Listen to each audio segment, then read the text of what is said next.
Well, hello. Welcome back, everybody, to yet another daily cooking stream, to yet another cooking show episode. I hope you've all been having a beautiful day today. Today is Friday, March 22nd. I knew that. And it is currently 5 p.m. EST if you're watching this live, or EDT, whatever the difference is, ET. Eastern Time. Hello to Kaze, hello to Laz, hello to Trash Can Cat Mom, hello to Eliam, hello to Tarina Chess, hello to Moonhum, hello to Jack, hello. This shirt is awesome. Is that a Kirby villain? I have no idea. This is a shirt from a little brand called Spiff from Spiff Space. They're a couple friends of mine. They're lovely. They do amazing stuff. So hello, hi, welcome in. It's good to see all of you guys again. Okay, we're back on the regular schedule now. We're back on the regular routine. We're going to be doing things every Wednesday, every Friday, every Sunday, 5 p.m. Eastern Time, each of them. And today, we will be doing a tomato soup. So this is a dish. We're beginning to start to repeat a couple of things that we've already done on the stream. We're going to be doing a tomato soup today. I think a tomato soup is something that should be in everybody's culinary arsenal. This is something that everybody should be able to understand the theory of. It's supposed to be something that everybody understands the fundamentals of. It's supposed to be something that you're able to do at home at any moment's notice using a bunch of leftovers that you may have. Did I cut myself? No, I just had something with my fingernail, and so it's all bandaged up. Also, hello to WW. Welcome on in. And so, guys, this is a dish, and also hello to Zenaltra. This is a dish, and to Jestilid as well. Everybody should be capable of making a really good tomato soup. And we'll talk about all the different complexities of it. We'll talk about all the different techniques that you can use to really elevate your tomato soup and make it really nice and special. But at its core, tomato soup can be super simple. It can be super minimalistic. And we'll talk about everything that's just going to go into it now. And so what's really nice about it is there is a lot of openness for effort, and there is a lot of room for creativity. Tomato soup, it's a very basic concept. It's almost like a blank slate, and thus it allows you to iterate on it. It allows you to really think about what you want to be doing with it. And so, guys, of course, my tomato soup is going to be starting from a big, beautiful plate of some tomatoes. So, guys, these aren't just some tomatoes. I have a huge variety of tomatoes here. I have some cherry tomatoes. I have one plum tomato. This was left over from the previous stream that we did. And then I also have some of these big tomatoes. I don't think these are any type of variety whatsoever. And then I also have some vine tomatoes and then some chilies. And so, guys, every single tomato, they do bring something else to the party. They have a different level of pectin that they bring in. Typically, the smaller the tomato, the more pectin it has. Each of them, they have a little bit of different flavor. And so we'll be doing something interesting with this. I will be using a technique that I kind of borrowed from Serious Eats' tomato sauce, which is we're going to be taking a blend of some of the cherry tomatoes, and then we'll only add it in at the end. And so I want to basically get this really, really huge variety of tastes and textures of the tomato. I want some really cooked tomatoes. I want some smoky charred tomatoes. And the cherry tomatoes we're going to keep raw.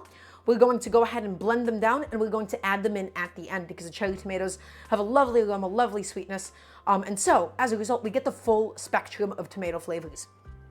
Additionally, I have some red chilies here. I don't know exactly what kinds of red chilies these are. These are the leftover ones that I had in my fridge.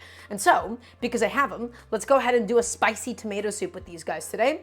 And I'll show you exactly how we need to process them. So again, I have a big bunch of tomatoes. I've not measured them. I've not weighed them out. I just went to the store and bought, as you may think, a bunch of tomatoes. So I'm going to go ahead and set this down before I end up dropping it.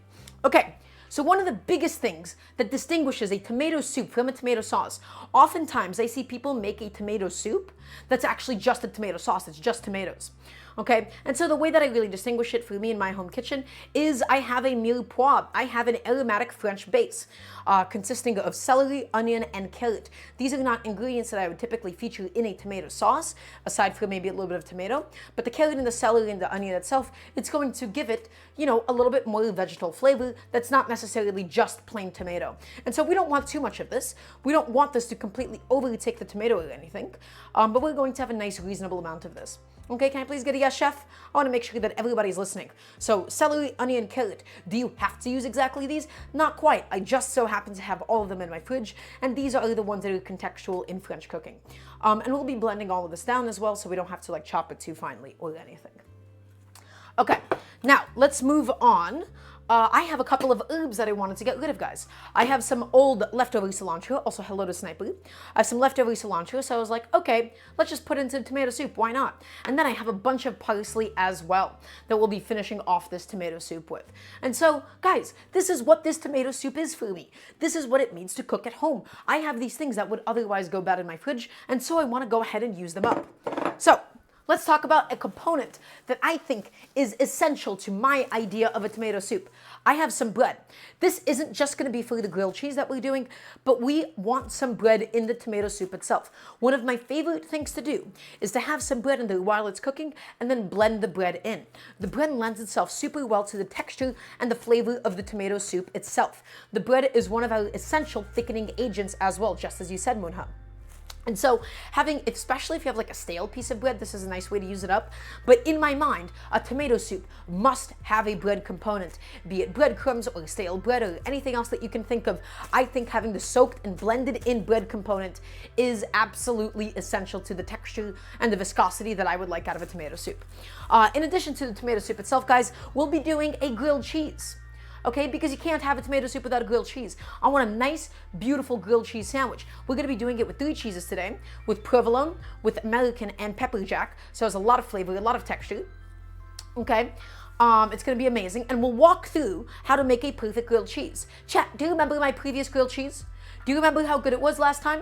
It was pretty remarkable. It was pretty excellent. And so today, we're not going to mess around with this grilled cheese either. We're going to be pressing it. I'm going to walk you through the process of how to cook it properly. And because I also had half a stick of chorizo, guys, guess what?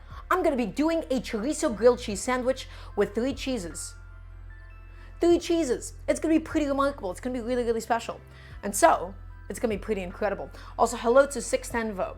Welcome on in. Hello, hello. Is there another Vosh raid? Is that what's happening? So, guys, we got a lot to do today. We have 3 cheeses to go ahead and stuff into a grilled cheese sandwich. We have some chorizos to stuff into a grilled cheese sandwich. We're going to make a really, really beautiful tomato soup. Also, welcome on in, everybody. This is a very nice time to join on in. If it's your first time here, welcome. I run the best cooking show on Twitch, objectively, and I'm here to teach you how to cook at home. So, everybody, if you have any cooking questions, I always implore you to ask me. It can be about this dish, it can be about something else. I'm here to teach you how to cook at home specifically. For those of you that haven't already done so, please check out my Patreon, !Patreon if you would like, to support what I'm doing, because I would love to do this full time. And okay, the first thing that we're going to do, guys, we're going to start processing and charring the tomatoes. And so, I'm gonna go ahead and get a nice glove on. And so, I wanna make sure, is everybody ready?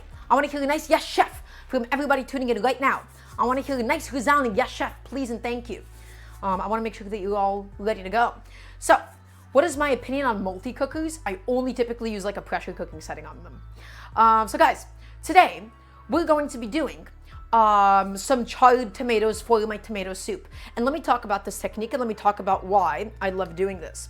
So we have this big, beautiful variety of tomatoes.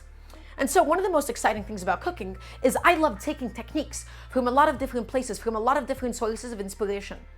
Okay, and so this is a technique that you see all the time, specifically in Mexican cooking. Also, Jestalins, thank you so much for the sub. Thank you, thank you. This is all the time used in Mexican cooking. When you're making a salsa or anything else really, you're charring your tomatoes, you're charring your onions, you're charring your garlic, and you get a really, really beautiful smoky taste. And so that is the inspiration that I am taking from. I'm taking that technique and we will be applying that to my tomatoes. So I'm gonna take my broiler and I'm going to be setting it onto high, and the goal is we're going to be charring the outside of the tomatoes. But before we do so, we have to process them a little bit. So these little cherry tomatoes, we're actually not going to be charring them. I want to blend those in and add them at the end of the soup. This is a technique that I've taken from Serious Eats, which is you have some tomatoes that get cooked in the beginning of the process and then some tomatoes that you add at the end. And as a result, you get the full spectrum of tomato flavors. You cook it for a very long time to get like a lot of like those sweet, robust, meaty notes out of it, but then to get like a lot of the fresh, delicious, aromatic, tomatoey notes, you keep it completely raw and then you add it at the end as well. And so, we'll be maximizing flavor today. So these big boy tomatoes right here, these are the ones that are going to be getting charred for us. So let's just go ahead and make sure that we have a sheet tray set up with foil. And this will be the vessel that we'll go ahead and put things into the broiler with. And so guys, all I'm going to do, we're going to make sure that we have a nice waste bowl ready to go. We're going to be cutting these tomatoes in half with a nice sharp knife. And the reason why we cut them in half is so that we can then really, really easily go in here and make a nice diagonal incision to cut the core out. And so guys, let me just show you something. The traditional way that people get a core out of a tomato, this is a technique that I hate. I'm gonna do this once and only once. This is what they do. They go in with a paring knife and they go in and they dig it out like this. And the reason why I hate this is because if you put too much force this way, guess what? You've just sliced your finger off. You put too much force down and then it goes all the way down and then you're sawing and hacking and destroying the inside. And then you do this rotation and you're like, wait a second, it didn't come out all the way. And so then you have to go back inside all the way and, dig it out like this. And it's a complete waste of everybody's time. And so, guys, what I do instead, I just make a diagonal incision, and then I'm able to pop the core out. Nice and easy. I never want to see people doing this unless you need like a whole sliced tomato, right? Like unless you need it sliced like this. That's why I'm only cutting it in half and doing that. Does everybody understand? I want to hear a nice yes, chef, please and thank you. So we're going in here and we're cutting the core out and then we can just pop it out with our thumbs, nice and easy. I just want to make sure that all of you understand the importance of what we're doing here. And so, look at this mess. What a waste. Look at this, we destroyed the inside of it. An absolute disaster. So instead, let's just go back in here and make a couple of incisions and cut the core out much easier this way. So much more wasteful too. I much prefer my method over anybody else's. If you need whole slices, how would you cut the core out cleanly? Well, then I would do the previous method. I would dig it out like that. That's what I would do. There is actually no better method than that for that specific application. But because we already need to cut these in half, right? I don't mind actually doing it this way. And so we're going to go ahead and iterate this throughout the rest of the tomatoes. This is a plum tomato. Plum tomatoes are typically nice and cheap. If you're doing tomato sauces, if you're doing tomato soups, basically any cooked tomato application, I would opt for plum tomatoes just because they're really cheap and they're really fleshy. They have a lot less water than other types of big tomatoes. But the vine tomatoes are really nice and aromatic, okay? So these plum tomatoes, I'm gonna go ahead and also put them onto my tray. Lovely. Yeah, you can use an apple core if you spent gaming, but the issue is an apple core is super, super dull. Roma tomatoes are, I think, a specific variant of plum tomatoes. Okay, so one of these vine tomatoes I'm actually going to be saving for blending down with the cherry tomatoes, but I'm also just going to do the same thing, where I just cut the core out, nice and easy. We're cutting the core out, beautiful. And now, let's go ahead and do the same thing to all of these. We have a couple of like weird dried off bits here that we're just gonna go ahead and shave off when possible.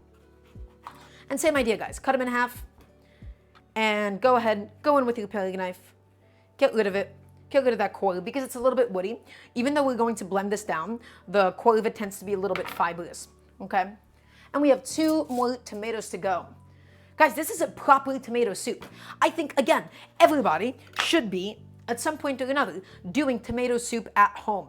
Because tomato soup is easy and consistent. Even if you don't have a blender, you can even do like a spoon smashed one, although a blender gets you like the best texture possible. Guys, everybody should be doing tomato soup at home. Everybody. It's cheap and it's easy to do, and there's so much creativity that it actually offers you. And so, let's say you don't even want to do this charring step. This is not necessarily the right or wrong thing to do. This is my own creative spin on it because I'm looking for the smoky flavor out of my tomato soup. You don't have to do this step of charring the tomatoes if you don't want a smoky tomato soup or if you don't want to put in the effort. Okay?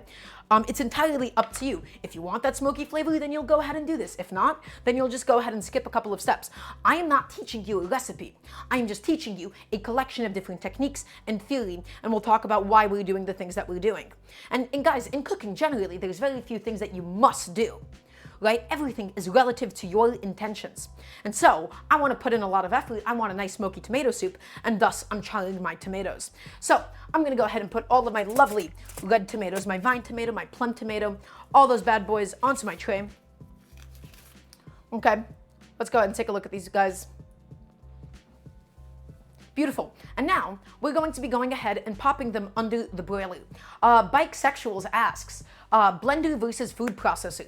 Really good question. A food processor is really nice for chopping things up when you want something really nice and coarse.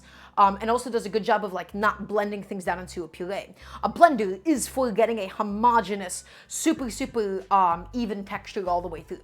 And so the reason I'll be using a blender is because I want to be able to really get a super fine grind on the tomato skins themselves. Jack asks, Chef, if we make a sauce with the tomatoes, do we need to remove the seeds? Absolutely not. In fact, this is classical French theory. Classical French theory that says, for tomato salad, you have to take out the seeds. The seeds have the majority of the flavor. It feels so wasteful. So much of the tomato is actually seeds. I would never, ever get rid of tomato seeds. I have never deemed it to actually be important. I'm glad that everybody in chat is saying han now. Okay, so this is going under the broiler. Alternatively, the traditional Mexican way to do this would be over a comal, right? So like over like a very nice like hot piece of metal. But I'm just gonna do this under the broiler, nice and easy. And so, when it comes to broiler safety, guys, you never wanna walk away from the kitchen. You never wanna walk away because things can always catch on fire. The broiler is a super hot heating element that's coming in directly from above. When it's coming in that directly from above, all sorts of nasty things can happen. In the meantime, here's what we're actually going to do, guys. We're going to be setting up my blending station. This is my crappy little magic bullet, my NutriBullet, whatever it's called. And so, this is where we will be doing the freshly pureed tomatoes that will only be added at the end of the cooking process. So you guys remember why I'm doing this, right? You guys remember, I'm sure. The reason why we're doing this, we're doing the cherry tomatoes separately, is because the cherry tomatoes are so sweet and so aromatic that I want to add them in at the very end of the tomato soup. I want to preserve as much of that super fresh, delicious tomatoey flavor from them as possible. And this way, we get the full spectrum of all of these different tomato flavors. We get the really deep and bitter flavors of the tomato paste. We get the very sweet, long-cooked, robust, meaty flavor of the, long-cooked and boiled tomatoes. And then we'll get the very fresh, savory, and aromatic notes from these freshly pureed tomatoes. And so, guys, I'm just going to go ahead and load up my blender. And I'm just going to go ahead and chuck them all in. All of my cherry tomatoes and my one sliced up vine tomato. Let's get all of that inside. These cherry tomatoes are so good that you don't need to cook them. So it would be a shame when they have so much flavor. These are some of the most aromatic cherry tomatoes I've ever had. It would be such a shame to cook them down and lose a lot of those volatile aromatic flavors. Okay? So guys, all of that just going inside. We're going to go ahead and screw off the top. And then we're going to be blending this down into a fine puree and adding them in at the end. And so guys, once again, is this step essential? No, very few steps in the process of making a tomato soup is essential. But if you want a tomato soup that will impress somebody, that will make them be like, whoa, this has so much deep flavor, then this is what you want to do to get those really fresh flavors. So guys, I'm just gonna go in and blend it all down. Make a smoothie. All the way, nice and smooth.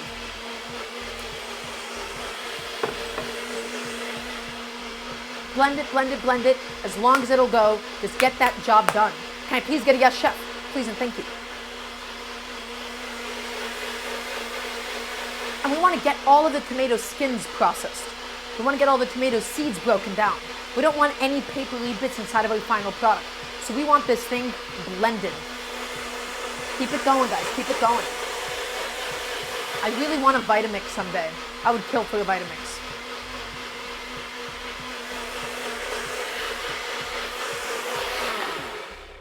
Okay, and it looks a lot whiter than it actually is in reality because that's a lot of the air actually being, blended into it. Okay, Serious Guy 97. Hey chef, first time watching your stream. I'm interested in learning how to cook, but I don't know how to get started, and I'm a bit busy with work too. Well, my biggest piece of advice is watch the stream, because I'm here to teach people what it means to cook at home. So Serious Guy, I don't know the specifics of your situation or your culinary background, so I won't be able to give you too much individual attention. But what you can do, you can join my community Discord, !Discord, or you can ask me any and all cooking questions that you may have. If you don't know how to get started, my very basic thing is like, okay, what kind of equipment are we talking about, etc. But the kind of advice I would give is very extensive. There is no easy answer to this question because it's very individual depending on your needs and your time of day. But if you're in a Discord, you can just go ahead and ask me any questions that you may want in your free time. Okay guys, so I'm taking a look at this and I feel like this is still a little too chunky for me. We're going to go ahead and give this one more proper blend through. One more nice thorough blend. Of course, I'm here to help. All the way, guys. Nice and patient. You can theoretically over-blend this though. The biggest thing that you're not looking to do, through the process of blending it, it will end up heating up a little bit. And so we're not really looking to heat up these tomatoes. We don't want any of the cooked flavors of the tomatoes. We want to be able to keep all of those really delicious fresh flavors inside of this. And so guys, that's about all the blending that we're going to need. I'm going to go ahead and just set this aside. I'm going to go ahead and set this behind me until we are ready to use it. Okay, Jack asks, Chef, do we need a starch to thicken the soup or not? And the answer is, well, not really. You don't need like a cornstarch or anything, but we will be adding in some bread. The soup itself will be thick enough just with the actual natural starch occurrent in the tomatoes, but the bread really takes that viscosity up a notch. It gives it such a delicious mouthfeel. And so we're not really thickening with a starch, but we're just adding in a bit of bread and then we'll be blending it in. Okay, I do think the bread component is essential in a tomato soup. You can use any kind of bread that you have, ideally if it's stale. I really love using up stale bread because I really believe in a kitchen, you know, with things like bread when they turn stale, instead of thinking, how do I make this taste fresh again?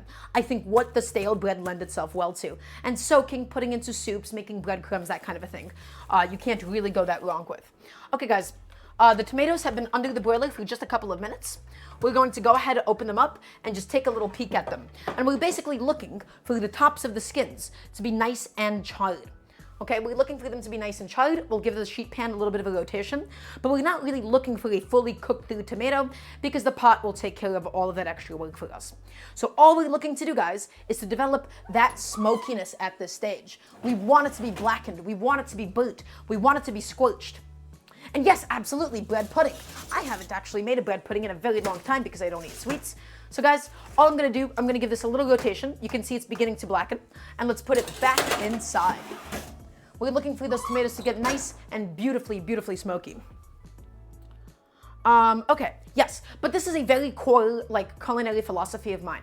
I'm against a lot of restorative cooking. I'm a very big transformative chef. Okay, and what that basically means is when ingredients go stale, when ingredients get a little bit old, that's not necessarily even a bad thing.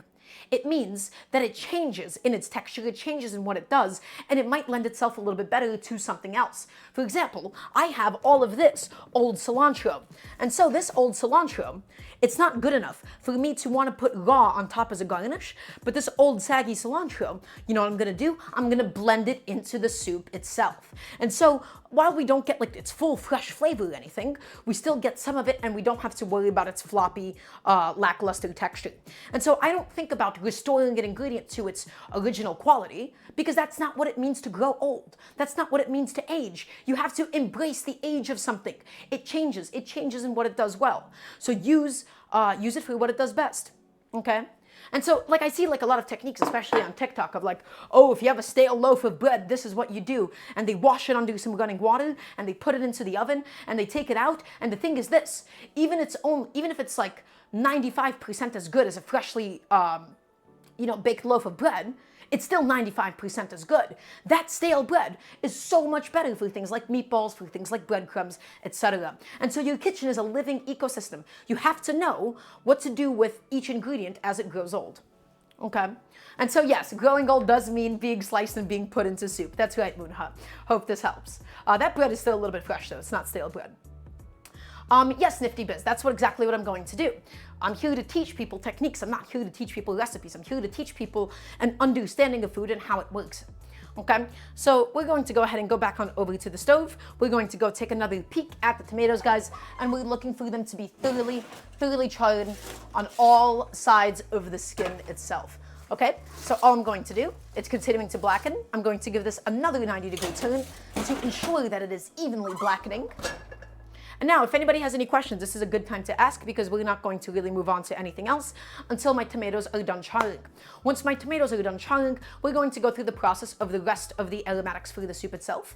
We'll be breaking down the celery, the onion, the garlic, the carrots as well. I think for a tomato soup, I like having other vegetables other than just the tomato itself. And the reason for that is because I find that I eat a lot of different people's tomato soups, and they taste like a tomato sauce. They taste like something I would like to have with spaghetti. And for me, the existence of the other vegetables, the existence of the bread itself, at least in my mind, contextually, really differentiates it and makes it a tomato soup instead. Okay? Nice little sip of water, making sure I'm nice and hydrated. I have a really bad habit, by the way, of drinking water like a 3-year-old, which is like I don't take sips. I just try to like take massive glugs of water all at once, and then it prevents me from talking. So I need to stop doing that on camera. Okay.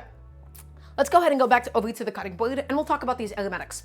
And so, again, guys, nothing that I am teaching you here is a recipe. This is all technique. Can I please hear a nice yes, chef, from everybody watching? So this is, in French cooking, what's known as a mirepoix. This is your aromatic trinity base that is used all over the place in French cooking. There's other aromatic trios. For example, basically take this, except take out the carrots and add in green bell peppers, and then you have the Louisiana Cajun Creole trinity, right, which is onion, celery, and green bell pepper. And so again, use what you have. Use the different kinds of aromatic vegetables that you may have in the fridge. I don't want you to go out of your way to buy one of these if you don't have these at home. I oftentimes have celery, carrots, and onions, and so I will be cooking with celery, carrots, and onions. And so let's get started with first processing my my celery. And yes, Louisiana does have a lot of French influence, hence why they also have this trinity.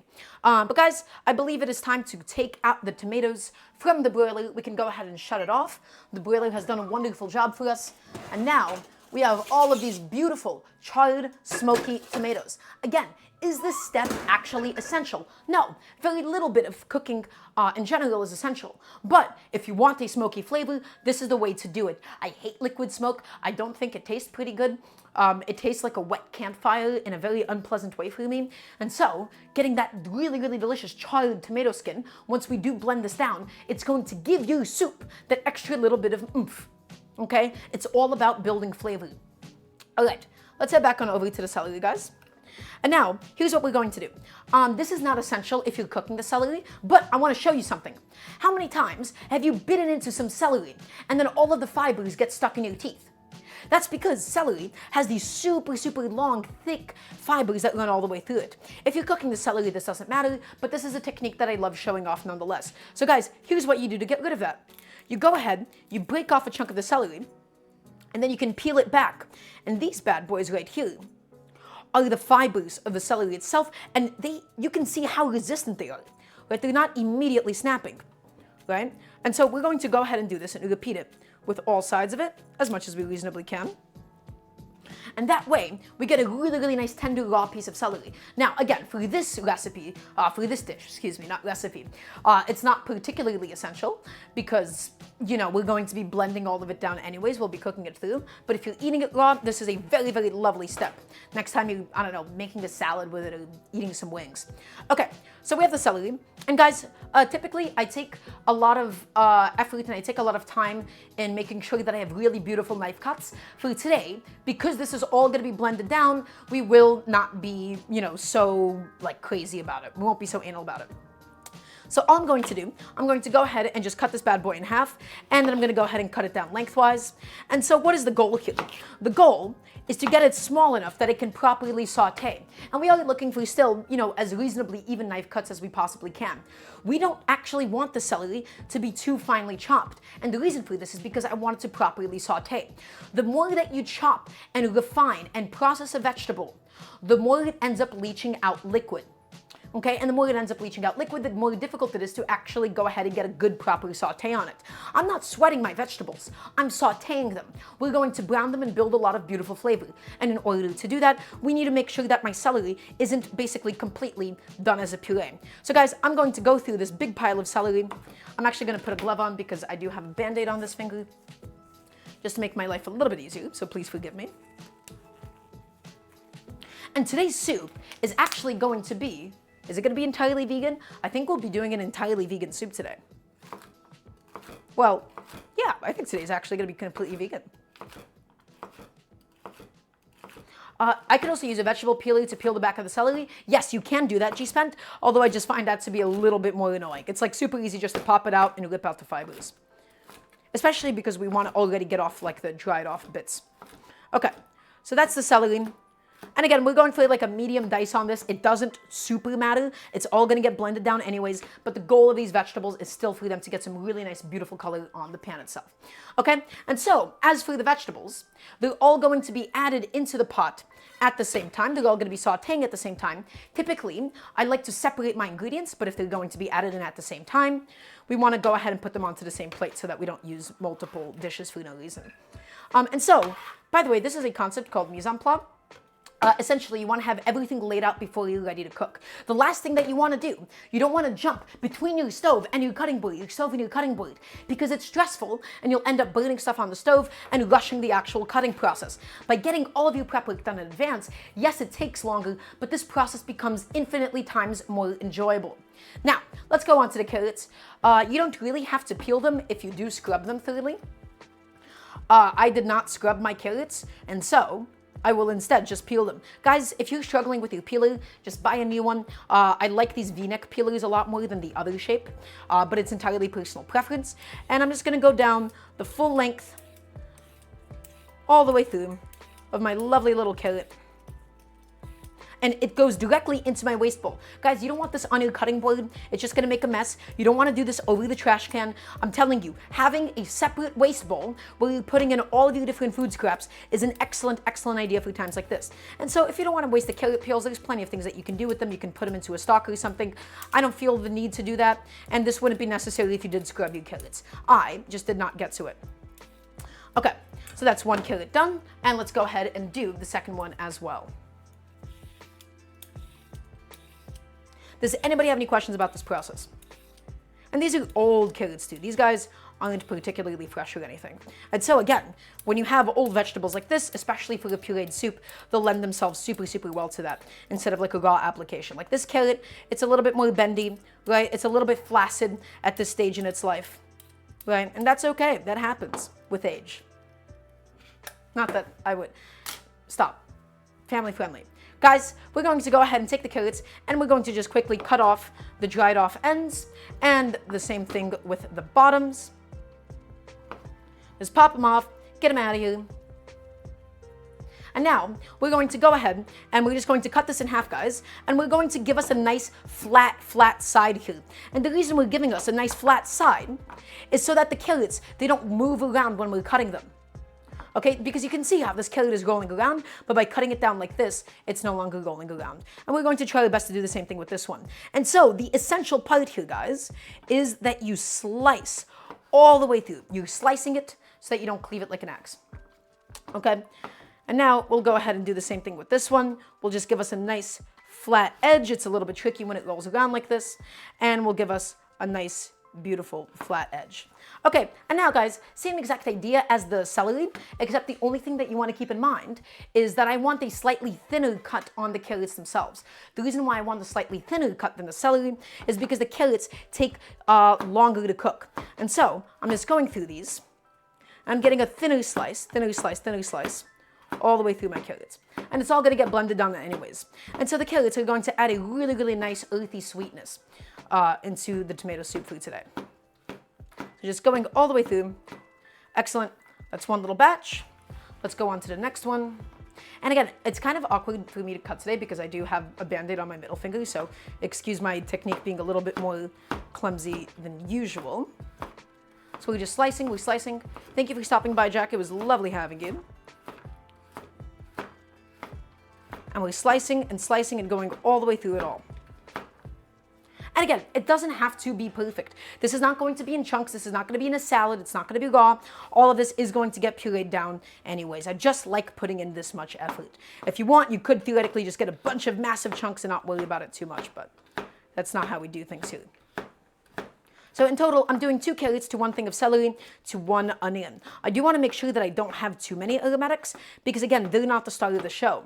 They're here to highlight. They're here to help highlight the tomatoes. Okay, and these were two like small carrots that I had. And now, once again, guys, I'm using my bench scraper just to scoop everything up, just to clean up my station, and I'm putting it onto my transfer plate for later on.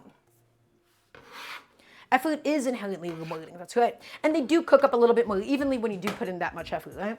That is the whole point. Okay, and last but not least, guys, let's go ahead and get this onion done as well.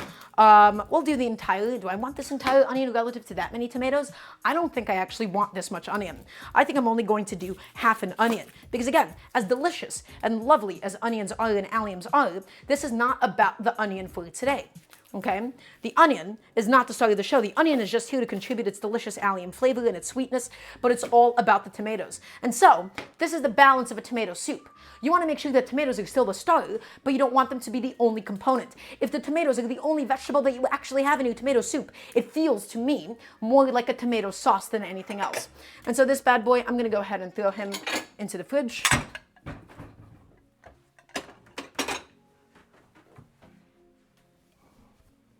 Okay, and then I'm going to go ahead and peel this bad boy after we cut the head off, right? And so now that we cut the head off of the onion, we're able to peel it so much easier, and that we cut it in half, okay? We go ahead, we peel it, we get rid of all of that onion skin, okay? And now, there's still a little bit of onion skin just stuck to the cutting board, excuse me. And again, we're looking for a similar small to medium dice on this, right? So guys, we're going to start by simply fanning out the onion. Also, Talium, thank you, that's very sweet of you. We're going to fan it out. We're keeping the root of it intentionally intact. So, Serious Guy 97, Chef, how do you not cry when you cut onion? Really good question. So here's what you need to understand. The actual substance that causes people to cry when they're cutting onions is because of the fact that you're crushing the onion cells. Whenever you cut or crush onion cells, you're producing the substance, you're releasing it, and then, that natural defense mechanism of the onion, it's causing your eyes to sting and cry. So how do we avoid this? Number one, having a sharp knife. When you have something sharp, it's the same exact idea with like a scalpel, and it's the same exact idea with like a tattooing needle. When something is sharp, you actually end up crushing less cells as you go down into the flesh of something. Okay, so having a really nice sharp knife, same idea as a scalpel, same idea as like a tattoo needle, right? Nice and sharp, you're not crushing things as much, you're not causing as much damage to the onion. And that's really all that there is to it. Having a sharp knife. If you find yourself significantly crying while cutting onions, you have probably overprocessed it. You didn't know that onions had cells? Well, guess what? Onions, like every other living thing, have cells. I believe the only non-living, somewhat living thing to not have cells is like a virus in it, right? That's why they're not considered living, because they don't have a cell. It's just like a strand of protein. Onions are alive? Great question. Opinion on ceramic knives. Excellent question, Dream Canoe. I hate ceramic knives. I hate them. I cannot stand them. I'm going to tell you exactly why. Ceramic knives, once you chip them, you can't do anything else with them. They have to go into the trash. You can't sharpen a ceramic knife. Okay? These viruses are not single-celled organisms. You're thinking of bacteria. Viruses are singular strands of proteins. They do not have cells. Thank you very much. With a beautiful metal knife like this is my Kramer carbon steel knife. It holds onto an edge for a nice long time, and ceramic knives, they're not built to last. Ceramic knives are built to be thrown away. Once they're dull, you throw them into the trash. They're an innately wasteful product, okay? And so, that's why you gotta have a nice metal knife, guys. And that's right, cooking is biology to some extent. And so the point is this, whenever you crush the onion cells, you are producing the substance that causes your eyes to cry. Okay. I'm going to go ahead and quickly rinse off my knife because this is a carbon steel knife. And so this is not like your typical stainless steel knife. If I leave this wet, especially with something acidic too long, it's going to end up oxidizing. It's going to end up rusting. So I'm going to wash this off. Also, Yoff, thank you so much for the sub. I'm going to wash this off and I'm going to dry this off. Dry this Yoff, in honor of Yoff for subbing. So thank you very much. All right, just give that a quick little wash. And I'm going to go ahead and wipe it off and keep it nice and dry. I do recommend investing in a carbon steel knife if you're a little bit more serious in the kitchen, because carbon steel knives, they are a lot harder than stainless steel knives. And when a knife is harder, it holds onto an edge better, and you can get it sharper than a stainless steel knife. But if you're a beginner cook, I don't think that you should invest in one, because you'll be able to easily mess it up. You don't need an expensive knife, just a good one. So nifty biz, yes and no. Expensive knives are expensive for a reason. Sometimes it's just because of the brand itself, which is absolute nonsense. But typically, the really, really expensive, like we're talking $800, $900 ones, are because of the length of the steel itself, because it has a lot more metal, and then the actual grade of the alloy that they're using as well. Yes, these are all of the vegetables for the soup. Absolutely, Lestine. All of this is going to be for the soup. And so, guys, we're going to go ahead and set this aside. Now, we're going to be going ahead and processing up the chilies. And so there's a reason why I'm doing the chilies. These are my 3 spicy chilies. There's a reason why I'm doing these things separately. And I'm doing them separately and not onto the same plate, because they need to get added at the end of the sauteing process. They don't go on at the same time. If you add your chilies in the beginning alongside the super wet vegetables, like the onion, like the carrot, like the celery, it's going to end up being burnt. Okay, and we don't want it to be burnt. So all I'm going to do is I'm going to go ahead and cut the heads off, and I'm going to be keeping all those hot seeds inside. What's it provide? Leslie, I'm not sure what you asked. I forgot like what you're asking about. What's it provide? Well, the onions provide onion flavor. They provide that delicious aromatic allium flavor, the celery for some herbaceousness and freshness, and carrots for like that really root vegetable robust sweetness. Okay, so they all bring a little something different to the party. So guys, the chilies, these bad boys are going to be here for the heat, and same exact idea. I don't need these too thin. I'm just going to go ahead and just chunk up my chili. It's all going to go ahead and get, blended down. It's not a grilled cheese, it's a chorizo melt. Travenoid, you might be the first person to actually correct me on the stream. Yes, a grilled cheese is all about the cheese and it doesn't have another component in it. You're absolutely correct. Well, wait.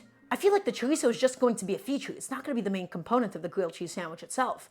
I feel like it's a grilled cheese sandwich with chorizo and not a chorizo melt. And the reason because I'm not going to have a big pile of chorizo inside. I'm just going to have a little bit crumbled in there.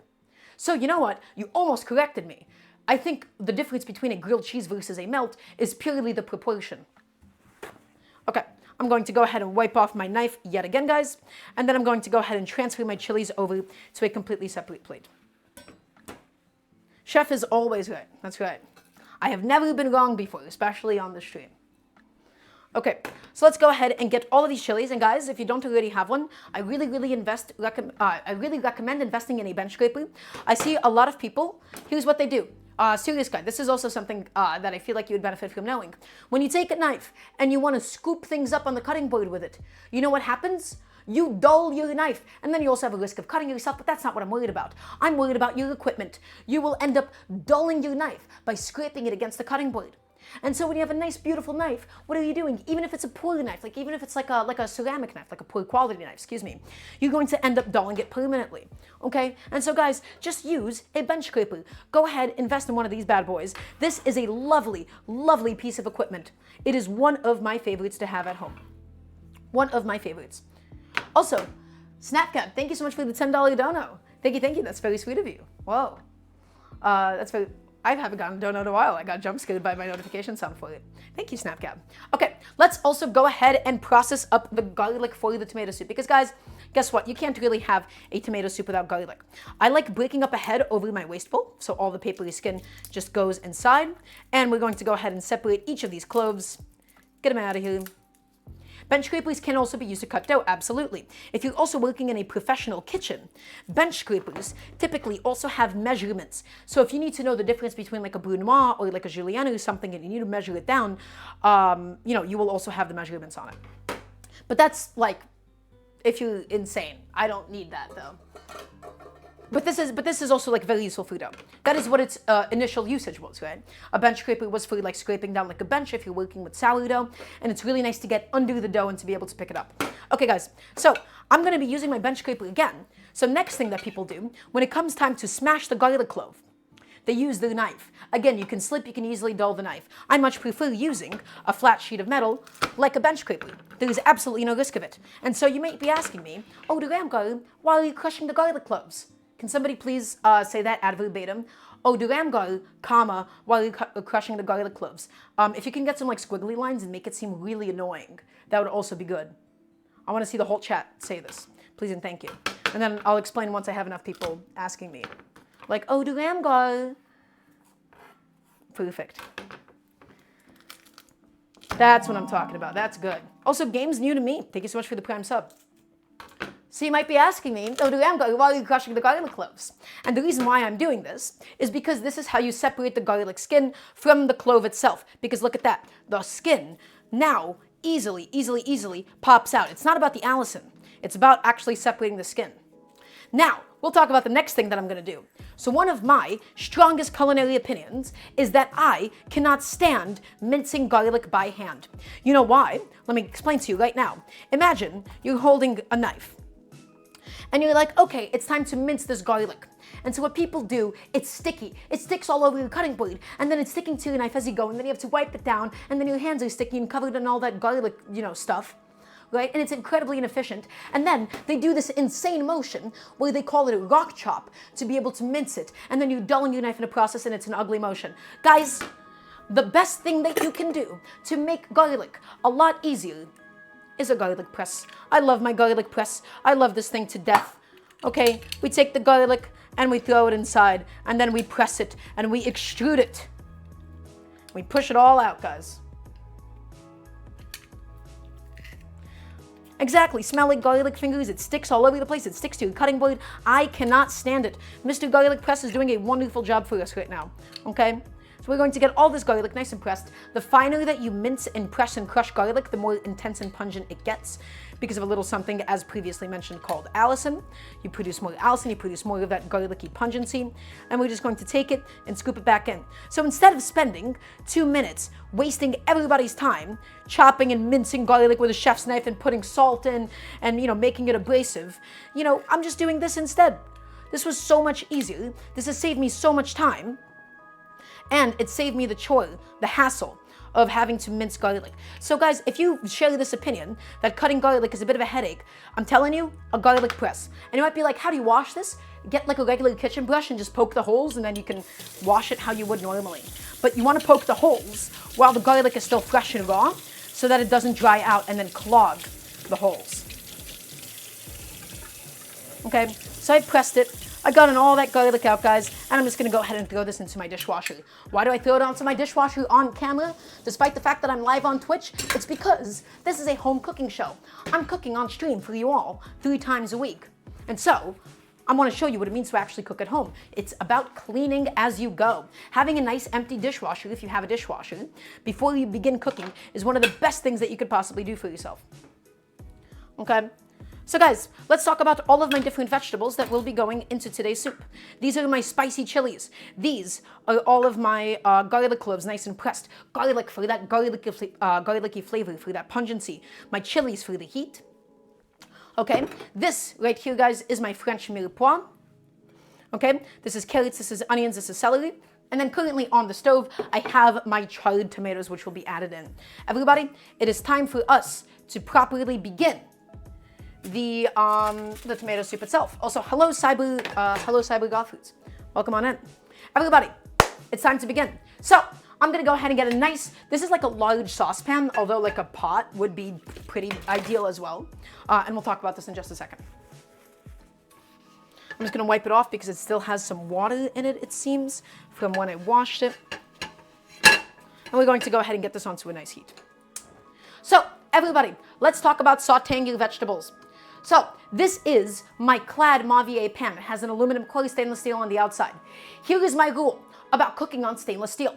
Everybody in chat, I want you to take some notes right now. I want to make sure that you're all listening. I want to make sure that all of you are tapped in, especially Serious Guy. Okay? I want to make sure that you're all listening. The key to mastering stainless steel as a cooking interface, as a cooking medium, is medium heat. The key is medium heat. I want to hear yes, chef, from everybody. I want to make sure that everybody's tapped into this. The key is medium heat, and let me tell you why. If you take a stainless steel pan and you blast it onto high heat, and then you do your little water trick of saying, oh, the water beads are dancing, guess what? In the process of heating it up super, super hot for 2 minutes, what happened is you have developed hot spots and cool spots.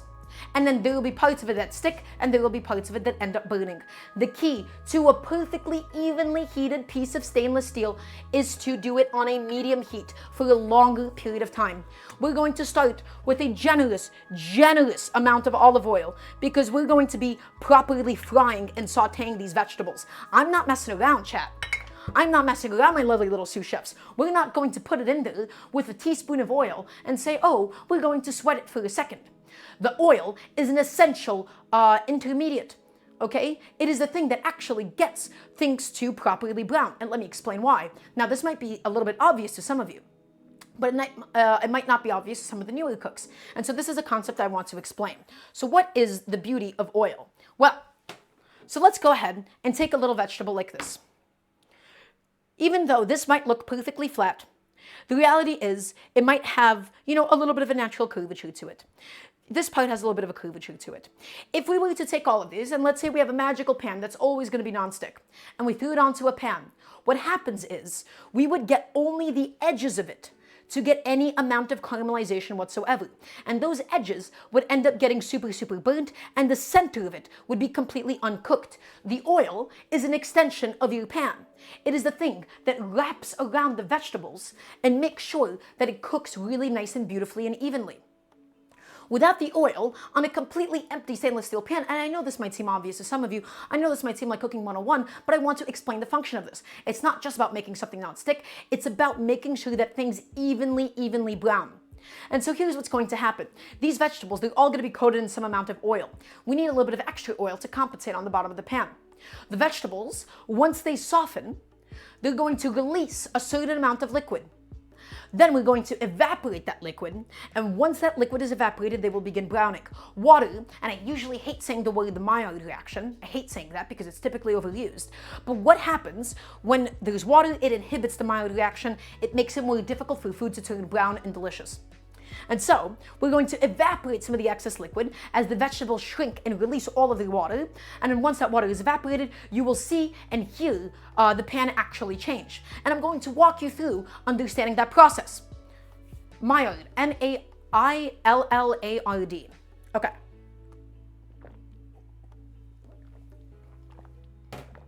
So, everybody, I'm about to go on a rant. I'm about to get really intense. I'm about to get heated about something. So let me tell you something. Let me tell you something right now. There's so many garbage SEO generated or focused targeted recipes on the internet made by a bunch of bad faith people that don't know actually how to cook properly, that just keep pumping out garbage on the internet. And you know what they do? They say, oh, you're gonna saute the vegetables in a pan for 2 minutes. What do you mean saute? Nothing happens in 2 minutes. This process that I just talked to you about softening the vegetables, getting them to release their water, evaporating said liquid, and then once the liquid is evaporated, the vegetables begin to brown, is going to take at least 12 minutes. Any recipe that you see that says saute the onion for 3 minutes, caramelize them for 5, absolute, I'm going to say it, bullshit. Normally I wouldn't because I want to keep this nice and family friendly.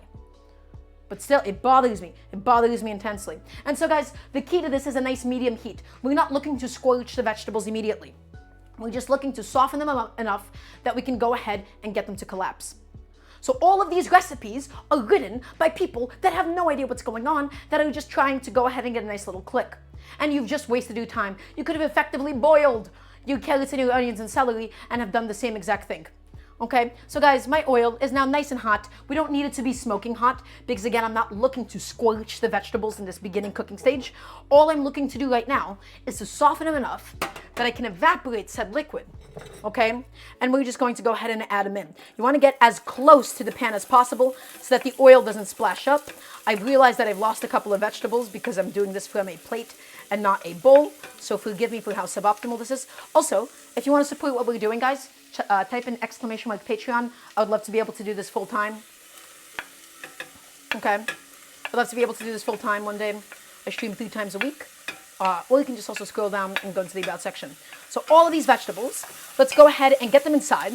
And you can see we have a nice, generous amount of oil. Again, that oil is essential to getting a nice, even brown.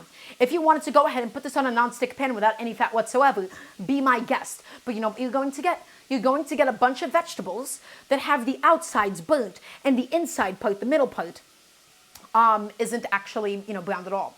So Dream Canoe, is your day job in any way linked to cooking? So I have 3 jobs. I have this. I do this 3 times a week. I'm an esports commentator for Brawlhalla and Super Smash Bros. Professionally. And then I also work as a cooking teacher at a nonprofit for teens and adults with special needs. So a couple times a week I teach group classes, I teach private classes. And then I also want to be taking on some private one-on-one clients at some point as well. So guys, I'm going to go ahead, I'm going to hit this with some salt. The salt, hydrophilic, right? It wants to go ahead and pull out some of the water. It's going to help encourage it. And then it's also going to be seasoning our vegetables here. So nice, big, generous pinch of kosher salt. Why kosher salt? Specifically, why diamond crystal kosher salt? Diamond crystal kosher salt is coarse enough that I can pick it up with my hands. That's why I don't use table salt. I don't use finely ground salt. So I really recommend that everybody invest in some. Okay, so everybody, the most important thing to pay attention when we're doing a process like this is the sound of the vegetables. So guess what? I want you all to listen. I want you all to pay attention. I'm going to do something I've never done before, which is shutting up for 5 seconds. Okay, that's enough of me not talking. You can hear that the sound of the pan has changed. When we first added the vegetables, it was a high-end pss, and now it's going to a low-end psh. And so what's happening? That sound is telling us that the vegetables have begun to release their water. That sound is the sound of water bubbling away. You'll know that the vegetables are actually cooking in fat and not just their own liquid when it starts to go to a high-end psh. Okay, when it starts to become a high-end psh. And so why is this important? Why am I telling you this? At this stage, you can walk away from this pan, come back in 5 minutes, and you won't burn anything. But if you hear a sizzle, and you'll hear the sound, you'll hear the difference in the sound, guys, I promise you. If you hear that high-end sizzle, that's when you don't walk away. That's when you know that the vegetables have released their liquid and they're now cooking in some oil. Does everybody understand? I know I'm going on a long time about this. I'm ranting about this. But I just want to make sure that all of you understand the importance and the relevance of what we're doing here. Travenoid asks, Chef, I have an induction stove. Am I bound to suffer? Will medium heat see me through? Medium heat will be your best friend for this, absolutely. Is it induction or electric? Induction is seen as a very nice modern solution because it's a lot more energy efficient. And yes, people typically recommend that you only do a medium heat on induction as well. Nobody really wants to be going super high on induction. It makes a very unpleasant high-pitched squeal, okay? And so guys, why am I stirring this? Why am I mixing this? I'm stirring it, I'm mixing it because I want to flip the vegetables and make sure that they're evenly cooking. The whole pan is going to reduce. Once the vegetables collapse and release their liquid, they're going to lose a substantial amount of volume. But we're just stirring it every so often. But you don't want to be stirring this every 5 seconds, and I'm going to explain to you why. When you stir vegetables, you're basically putting in some cold air with every stirring rotation that you do. What that means is that you're cooling them off. Okay, and you're making it more difficult for them to actually undergo the process of evaporation that they need to. So we only stir it every, 45 seconds, every minute or so, just to make sure that the evaporation is being properly facilitated. Okay. Let me go ahead and have a nice big sip of water yet again. Wonderful. No such thing as a silly question. Two Dads Kissing asks, maybe a silly question, but is there a specific dishwasher solution / pod that I recommend? Actually, I'm not qualified to answer this. I just buy whatever I can get. I'm not qualified to answer this. The one thing I learned with my induction stove is that you can rely less on residual heat with an electrical stove. The stove itself doesn't stay hot. When turned off, and it reacts immediately. Yes, induction is very responsive. Gas, electric, induction, they all do cook a little bit differently. Okay, so guys, you can hear that sound starting to change a little bit. The liquid on the bottom of the pan, when it's clear, you know that it's oil. When it's cloudy, that's all the water that is suspended in the oil. So I'm just giving the whole thing a nice rotation. I'm making sure that there's no vegetables really to the side of the pan or pot that we're using, and we're scraping it down. The vegetables that are stuck to the sides, those are the ones that risk burning. They burn and they stick, and that's how you get like black spots and like the stuff that's really hard to clean on the edges of it.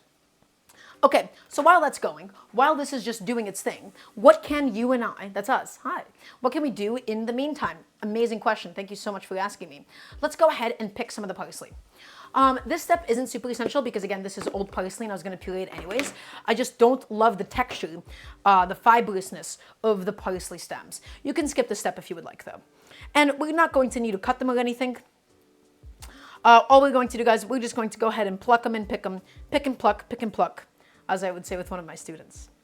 I was teaching her how to pluck some cilantro, and so I would say pick and pluck, with every single little cilantro leaf.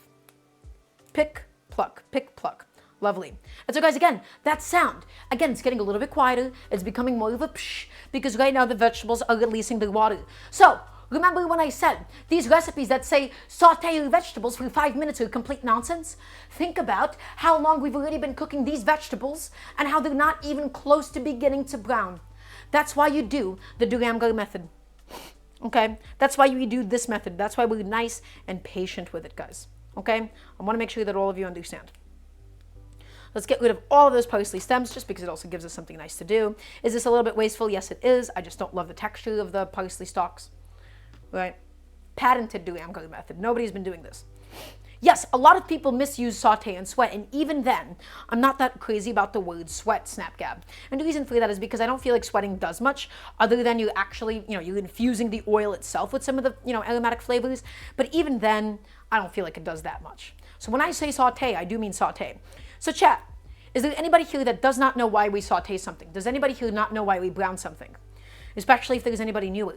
I would love for you to speak up. And if everybody does know, then that's great too. I want to explain not just what we're doing. I don't want to just teach you how to do something. I want to teach you why we're doing every single step. So, Serious Guy 97 and to anybody else in chat, the reason why we're browning things is because we're accomplishing a couple of things here. When we brown something, we are undergoing what is called the Maillard reaction. That is the difference between a boiled steak and a seared piece of steak. Simply put, when you brown something, you're caramelizing the sugars, you're browning some of the proteins. There's a very complex chemical reaction that's going on that makes things taste, that gives it that like oomph. It gives it that robust flavor. It gives it that caramelized flavor. It gives it that nutty flavor. Okay? That nutty flavor, that meaty flavor, that robust flavor is produced through the process of browning something. And so, that's why we're not just boiling the vegetables. We will have a greater sweetness and we'll have a much stronger, much more complex flavor by properly browning the vegetables. And as you guys can hear, the sound is beginning to change. Everybody, we are approaching sizzle territory. And I want you all to take a look. I want you all to tap in. I want you all to look at the oil now. The oil is substantially less cloudy now because we've evaporated the liquid from it, right? You would know if there was water in it if it looked cloudy because that would be the water suspended in said oil. We've evaporated the liquid, and now this is where you begin risking burning it. So I want you to be mixing this every 45-30 seconds or so, and now is the point where I don't want you to walk away. Now is the point where you could end up charring one side a little bit too much, and it could get a little bit too burnt. So guys, now especially make sure that nothing is really touching the sides of the pan. Okay, nothing is sticking. We got all the vegetables nicely and beautifully reduced. They've lost some volume. Everybody, it is time for us to begin that lovely caramelization of the vegetables. We're going to get them nice and beautifully roasted. I want to hear a nice yes, chef, please and thank you. Let's head back to the parsley because again, I just want to get all of my parsley done and ready to go. Again, I had all of this old leftover parsley and I wanted to use it up today, guys. And so that's why I'm including it. Do I want you to go out of your way to buy parsley for this dish? No, just use it if you have it. Okay? The whole point of this is I want to show you what to do with all of these different ingredients, how to be creative, how to use stuff that you have in your fridge. Okay, you see this one? It's all wilted, it's dead, it's gone, goodbye. Right? I'm not teaching you a recipe here. I want you to understand food. I want you all to build up a feel of food. Okay, and so this is going to be a lot of parsley. I don't want it to be completely overpowering, so I'm not going to use every last remnant in here. I might just use that for something else tomorrow. Also, by the way, let's talk about keeping herbs fresh. Guys, this is what I do to keep herbs fresh. Everybody, I want you all to tap into this. So what I do is, after I wash and thoroughly dry my vegetables, my herbs, excuse me, in like a salad spinner, I put a paper towel inside as a natural humidity regulator. If you were just to put herbs inside of a container with no paper towel, it would end up turning brown and wilted. If you were to keep them completely exposed in your fridge, they would turn yellow and dry. By having a paper towel inside, it's this natural humidity regulator like a silica packet. It keeps it not too dry and it keeps things not too wet either. Okay? And so that way, that parsley, guys, is a week old and it's still super fresh. So, chef, how do you caramelize vegetables without burning them? Excellent question, serious guy. The answer is medium heat. Medium heat over a longer period of time. You don't always have to brown everything on a super, super high heat. Medium and slow is the way to go with things like vegetables. Be nice and patient, and you want to make sure that you're stirring it every so often. It's not just a good hack, Nifty Biz. This is how you keep all of your herbs nice and fresh. Because here's the issue. Let's talk about this really quickly. Let's talk about the Trader Joe's effect. Ooh, you guys ready for me to go on a rant about something? You ready for me to go on a rant? Let me go on a rant about this. Let me have a nice sip of water. So, this is what I like to call the Trader Joe's effect, which is essentially a look at historically a problem and what I think is a solution that is even worse than the initial problem itself. One thing that home cooks struggled with a lot, especially as more and more people are beginning to live in 1 to 2 person households. We're shifting away from familial households, maybe we'll go back to it at some point, but more and more young people are living by themselves, they're living with one person, correct? Okay, they live in very individualized households. So when they go shopping for produce, here's what happens. They buy something and it's massive because grocery stores won't sell you a small amount of something. When you buy a thing of herbs at the grocery store, you don't get to buy like a small little bundle of it, you buy a huge, huge, huge box of it, right? And then you use it once, you use it for one dish, and what happens is it goes bad by the end of the week. And so home cooks complain that they're throwing away all of these different vegetables and they're overpaying for it and all of these different things. Okay, Trader Joe's comes into play. Big supermarkets come into play. You know what they do, especially with herbs? These teeny tiny boxes, these teeny tiny plastic boxes, where it's like 5 sprigs of cilantro for $1.50. And then home cooks are like, oh, this is so much easier, this is so much more convenient because I'm not throwing anything away now. And so yes, technically it's a little bit cheaper because they're not throwing anything away, but they are overpaying so much. You are overpaying a ridiculous, ridiculous amount. I call this the Trader Joe's effect because this is what Trader Joe's does. That's who it's marketed for. It's marketed for people that are living in 1 to 2 person households, right, that need less produce overall, and so they're severely overpaying for less stuff because it still is a little bit cheaper.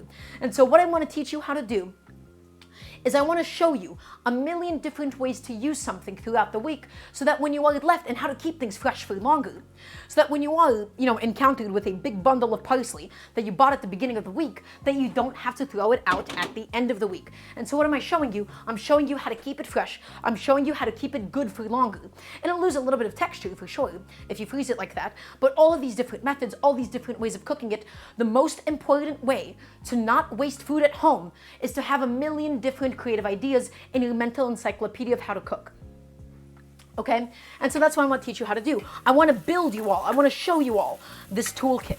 And so herbs don't have to just be for garnishes. They don't just have to be for salads. What I love doing with fresh herbs is blending them in. I love, love, love blending them in towards the end of a cooking process. Okay, by blending them in towards the end of a cooking process, we still get to keep a lot of those really nice fresh flavors, and we have a nice way of using up some older herbs. Okay. Do I put the herb with the paper in the fridge? Yes, I keep it in the container with the paper towel inside of the fridge. Absolutely. These are for things like cilantro, things like parsley. Okay. But yes, so that's what I want to do. That's what I want to fix here. I have a very strong problem with Trader Joe's because something like Trader Joe's, it's innately a lot more wasteful and people are overpaying. And so what I just want to do is I just want to teach you all how to not waste produce. I want to show you all the different beautiful things that you can do with it. Do I grow any of my own herbs? I do not, Travenoid. I would love to. I would love to get started on that at some point. I just travel a lot, so I'm not really able to take care of stuff that way. And I just haven't gotten around to it. That's all. It's as simple as that. Although growing my herbs would be a lovely addition into my home kitchen technique, right? Okay guys, so guess what? The vegetables, they have been beautifully, beautifully sizzling away. You can see how much volume they have lost. You can see they're getting nice and golden brown. They've lost all of that volume. And you might think that we've lost all these vegetables, but no. They're concentrating at the bottom of the pot. They're concentrating. They're becoming nice and flavorful and nice and sweet and beautiful, guys. Okay? And so let's go back on over to the cutting board. Again, we're never straying away from the kitchen at this stage because we can easily burn the herbs if we're not careful. Once again, guys, I'm just going to go ahead and grab my nice, big, beautiful bench scraper and scoop all of it up. Also, hello to Kitsune. Welcome on in. It's lovely to have you as always. Okay, we're gonna scrape it all up. And guys, another nice thing about a bench scraper is that you can then use it to clean up your station. So we're just scraping all of this down. We're getting rid of all of these different parts. Also, let's talk about cutting board. This is called an Epicurean cutting board. This is one of my favorite home cutting boards because it's a wooden one that's dishwasher safe. And it doesn't warp that easily.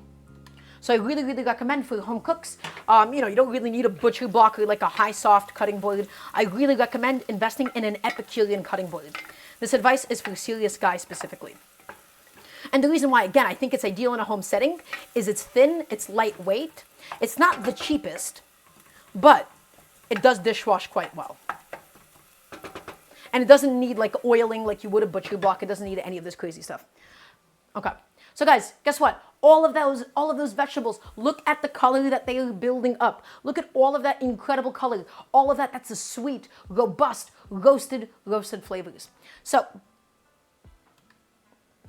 high soft is kind of the two knives. High soft, yes, I completely and utterly agree with you on that front. High soft is a very nice material, except it's not a very easy home material because you can't dishwash it, etc. I haven't invested in one. Guys, I have some tomato paste. You don't need tomato paste in your tomato soup. Just the tomato paste is going to add a lot more of like those super bitter, I hate saying umami, but it's like the really, really meaty notes of the tomato itself. And I'm just going to go ahead and get that ready. I do prefer buying the tubed ones and not the canned ones. The tubed ones are very nice because you squeeze it and then you put it into the fridge. I hate the canned ones because you don't always need that much tomato paste, okay? So, everybody, guess what? We have finished the stage of sauteing my vegetables. They got nice and beautiful, deep, deep golden brown. And the longer you let these go, the more of that flavor we're going to end up developing. For my purposes, though, I think this is perfect. Everybody, are you paying attention? I want to hear a nice yes, chef. Next, we're adding in my chilies. Why did we not add the chilies in sooner? If we added the chilies in any sooner, they would have been the first ones to burn. Okay? So we add them in at this point, and then is going to be the garlic itself. And we're doing things in this order specifically just to ensure and just to maximize all the browning without needing to burn anything. And so this is something that you're going to learn over the process of cooking naturally. You're going to learn when to add each vegetable, okay? Also, Evil Dragona Stick, I'm here to help. You're going to learn over the process of cooking when to add every single vegetable. So we add the chilies in later so that it doesn't burn. The garlic is going to be the last addition because the garlic does burn the absolute easiest, but we still want to be frying everything so that we're infusing this olive oil with all of these different aromatics. All of these fat-soluble flavonoids are being explicitly fried in the oil. We're building up some color. We're building up some caramelization on everything. Okay, remember we started with a pot full of vegetables and everything has now been beautifully browned and reduced, guys. Okay, now we don't need too much color on the chilies themselves. I'm just looking to get the oil nice and infused. Let's go ahead and get some black pepper in here. Again, for the same reason as before. We didn't add it sooner so that it wouldn't burn. Okay? And again, guys, I'm not measuring. That's not what it means to cook at home. Cooking at home isn't about measuring things, unless you absolutely have to for a ratio.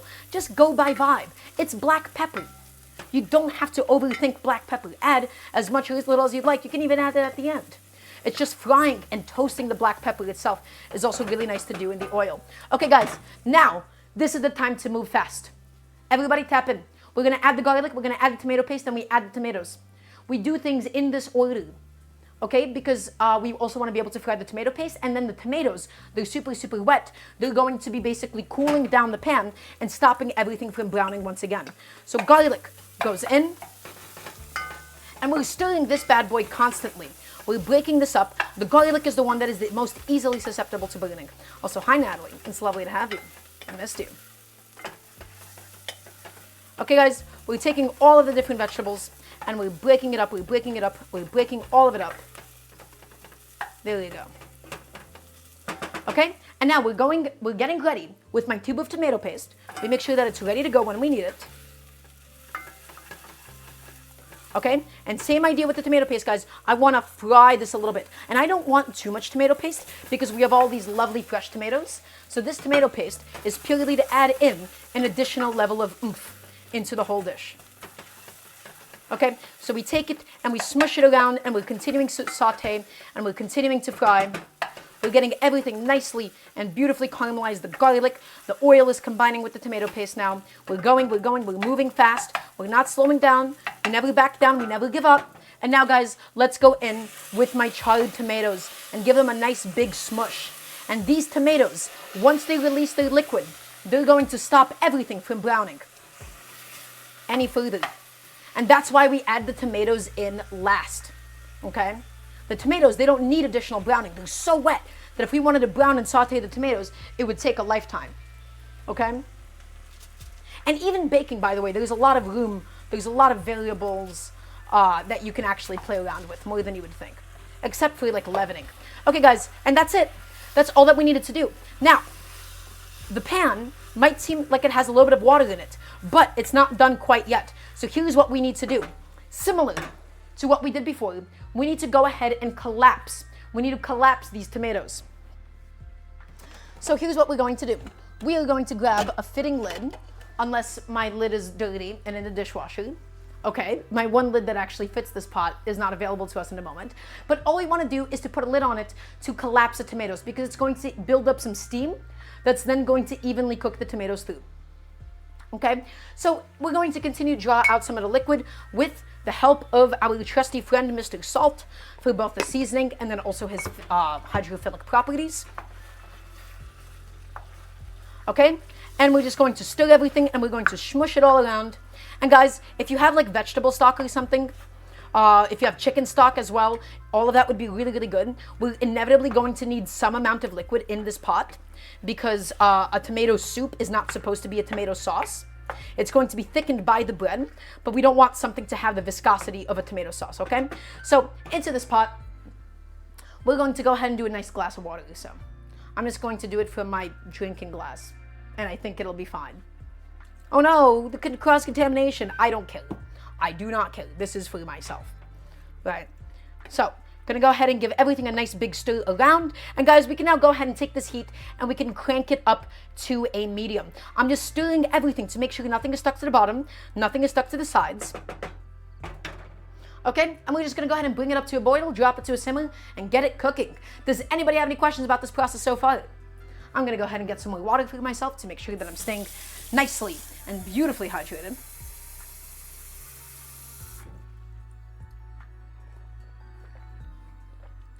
And we will move on into everything else that we need to get done for today. Guys, this tomato soup is going to be some serious, serious business. Okay, it's going to be beautiful. It's going to be remarkable. I'm going to go ahead and just put my sheet tray away that had the foil because it's basically, you know, ready for the dishwasher. Some of the tomato liquid got on it and I don't really want to wash it myself manually. So into the dishwasher she goes. Excellent. And while I also have a second, I'm going to be going ahead and putting my tomato paste into the fridge as well. If anybody has any questions, now is a lovely time to ask me because we will be moving on into the grilled cheese. We'll be moving on and setting up the station for everything else that we need for today's tomato soup. I know that I'm going really, really slow today because I want to give everything a lot of love, a lot of effort. Does this cooking stream have a mukbang part? The answer is we do eat a little bit at the end of the stream, but I typically eat off camera because I've realized I don't enjoy eating that much in front of an audience. I love cooking, I love teaching, and then I'm gonna taste it and tell you how amazing it is because I only make amazing food. Let's make that clear. Also, actually, we're going to do something. We're going to do something fascinating. Everybody, we're going to add in a little teeny tiny splash of soy sauce. Is this step necessary? No. But the soy sauce, it's really meaty, it's fermented. I hate saying this word, but it has umami in it. I hate saying the word umami because it's overused. Okay, and so a little teeny tiny splash of soy sauce, you're not going to explicitly taste the soy sauce itself, but it's going to give it a little bit of extra oomph. Okay, that's all that it's going to be. Because I'm not using like a chicken stock or anything. I'm using purely vegetables for today.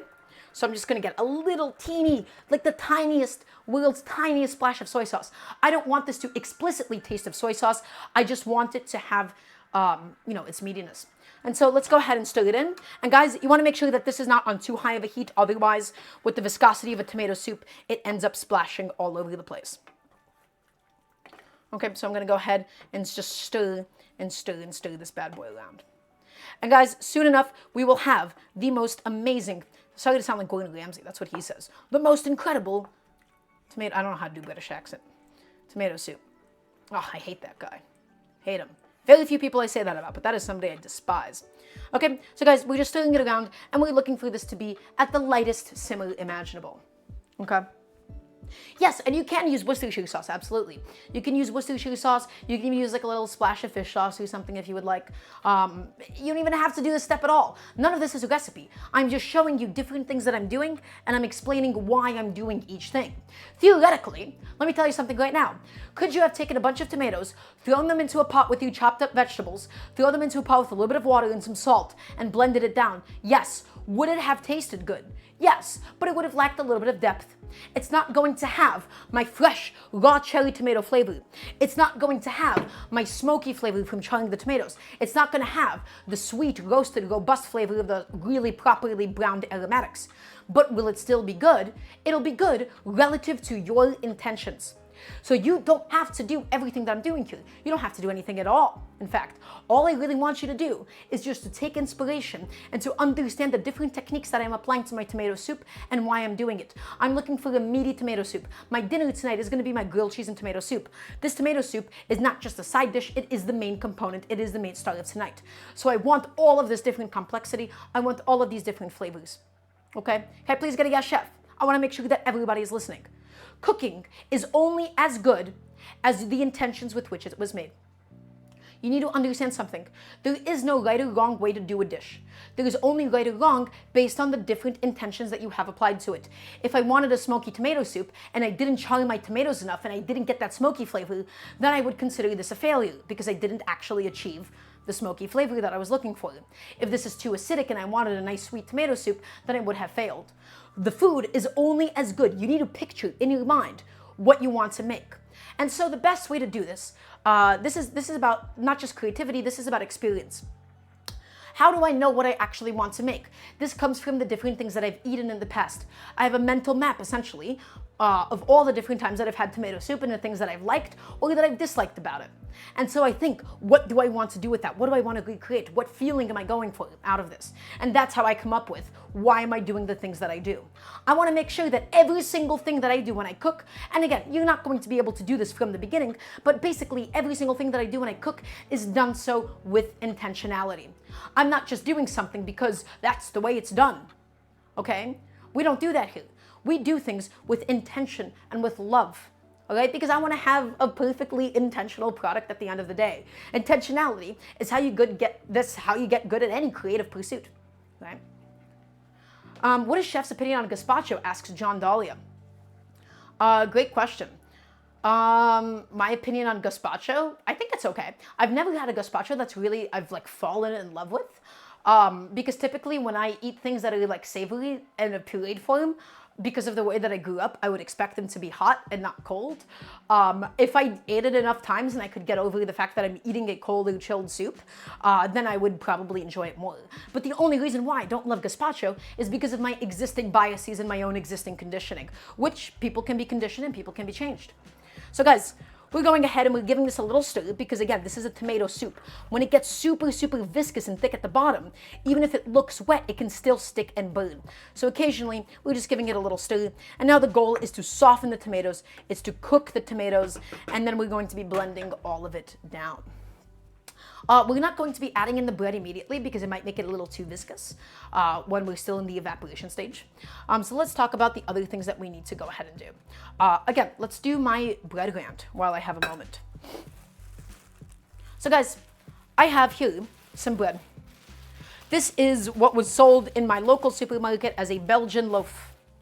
I want you to use whatever kind of bread that you actually have available to you for this dish. This is one of the few times that I will say you must do this. But I think for the texture of a tomato soup, you really, really want to make sure that you have bread. Because the bread, once it soaks in and once it blends in, you're getting all the flavor from the flour and the different seeds, of course, but it really gives it a very special texture.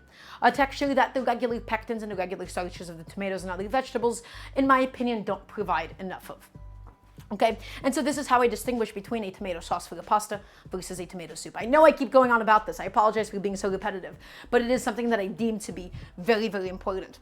And so guys, all I'm going to do is I'm going to take this bread and we're going to preemptively tear it up into chunks, specifically the crust. Okay, the crust itself is the part that needs the longest to actually soak in. Because it's so dry on the outside. And so this is the one that we really want to just crumble up. And then whenever we're ready to go, we'll go ahead and throw it in. If you have stale bread, if you even just have breadcrumbs, this would be the time to use it. One of my favorite tomato soups I've ever done, because I live in an Eastern European area, I did it with like this black Ukrainian bread.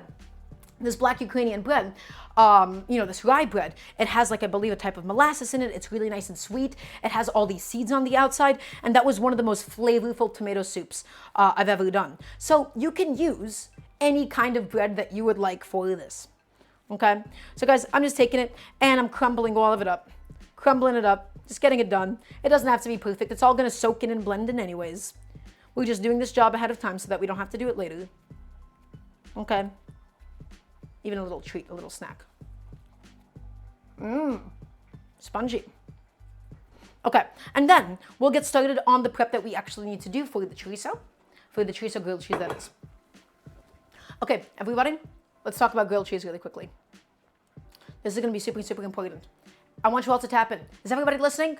First of all, I want to just thank you all for being here so far.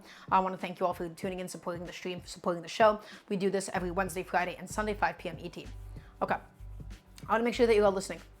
So, with the grilled cheese, I think this is something that not a lot of people actually properly understand. Not a lot of people know what makes a good grilled cheese. When I make a grilled cheese, I do consider mine to be a perfect grilled cheese because it is perfect relative to my intentions and the different techniques that I apply to it. So number one, my biggest problem with people making grilled cheeses is when they have a bread that is far too crusty. Sourdough is a very broad category. Any type of bread can be a sourdough. But my first rule is that it has to be an enriched dough. What does it mean for a dough to be enriched? A dough to be enriched means that it has something in it other than water and flour and salt and yeast. Okay? An enriched dough is something like a white bread, something like a sandwich bread. A white bread or a sandwich bread is done with butter and it's done with milk. Why? Why does this matter? The butter is essential to the tenderness of a bread. The butter and the milk, they have a very... So I slipped over my words a little bit. Let me explain what happens here. What makes bread chewy to begin with? What makes bread super, super chewy? What makes it so that you rip it apart when you eat it? It's gluten. And gluten, the development of gluten, is directly inhibited by the presence of fat. Typically speaking, the more fat that a bread has, the less of a gluten structure it ends up happening, and the more tender of a crumb it has. I don't know what a butter bread is, Darby. And so the white sandwich bread that you get, that would be what we call an enriched dough because even from like the nicest bakery, right, it has butter and or milk mixed into it. So ideally, one of my favorite types of bread for grilled cheese is a shokupan. It's a type of Japanese white sandwich bread. It's super fluffy, it's super soft, and it's also quite sweet. So it does caramelize quite well. We have to talk about the bread component. This is a Belgian loaf. The next thing I'm looking for, you can see that it has holes. Shokupan is S-H-O-K-U-P-A-N. I also go to my local Chinese bakery, and so it's not a shokupan, but they have a very similar type of like white sandwich bread. Okay, so guys, this is the kind of bread that I'll be using. The biggest thing I'm looking for, you can see that it doesn't have a bunch of holes that leak all the way through it. So think of like a sourdough, think of a very aerated crumb. You have a bunch of those holes, cheese spills out of it that way. And so that's not what I'm looking for out of my grilled cheese for today, guys. That's not what I'm looking for in the slightest. Okay, and so these will have occasionally a couple of little holes, or in this case, a slightly bigger one. That's not ideal. If you have a very nice sandwich bread, they typically have less holes. Okay, and so that's why I'm selecting different cuts of bread for this today. I'm just going through this, I'm seeing which one has the least amount of holes. Right? These look mostly solid, these look mostly intact. I'll be making 2 of them, one for myself and one for my mom, and the rest of these, I'll be going ahead and putting these away. What about homemade bread? Darby, you can absolutely use homemade bread. Just my one issue is things like baguettes, things like ciabatta. They're too crusty, they're too holy. You want less crust and you want less hole, and you want a nice, soft, squishy piece of bread. Okay, and brioche. Oh yes, absolutely brioche. Brioche is another enriched dough. Brioche is what white sandwich bread is based off of, I believe, right? Because brioche is made with a bunch of butter. Also, hello to Rudburdo and hello to Mangouche. Hello, hello. So guys, I'm going to go ahead and back into my tomato soup. I'm going to give everything a nice generous stir just to make sure it's all cooking up nice and evenly. We're looking to evaporate the excess liquid. Okay, and so this bread, I'm going to go ahead and set this bad boy aside. I'm gonna go ahead and put it on a little plate behind me, and then we'll get back to it when it's time to actually make the grilled cheese. Okay, everybody, next rule of grilled cheeses. Next rule of grilled cheeses. I want you all to listen. I want you all to tap in. You need to understand your cheeses. You need to understand your cheeses. And we're going to talk about, of course, why American cheese is super, super good for grilled cheese, but that's not the only kind of cheese that we'll be using today. So guys, let's talk about American cheese. So everybody calls American cheese, especially internationally, plastic cheese, trash cheese, right? And I'm not going to get Reddit about this. I'm not going to get Reddit and say, oh, the best cheese in the world is American cheese, because they just want to have a contrarian opinion to make themselves feel better and edgy. But there is a very strong benefit of American cheese. What is American cheese to begin with? American cheese is a blended cheese. It's a blended cheddar and Monterey Jack held together with emulsifying salts, specifically sodium citrate and sodium or potassium hexaphosphate, one of those. But really the important one is sodium citrate. So here's what you need to understand. Every other kind of cheese, especially the drier and harder the cheese is, the more it separates when it cooks. The proteins to the bottom, the salts to the bottom, and the fat to the top. And you don't get that beautiful melted cheese. You get something that is greasy and separated and a little bit unpleasant. American cheese, held together via the power of emulsifiers with sodium citrate, melts up really, really beautifully and evenly. You can make your own American cheese using sodium citrate at home, which I'd really, really love to do sometime. And so American cheese is not going to be the only cheese I'm using today. But the American cheese is almost like the glue of the operation. The natural sodium citrate in it. And by having a blend of different cheeses, it's going to allow us to have the pepperjack. It's going to allow us to have the provolone as well.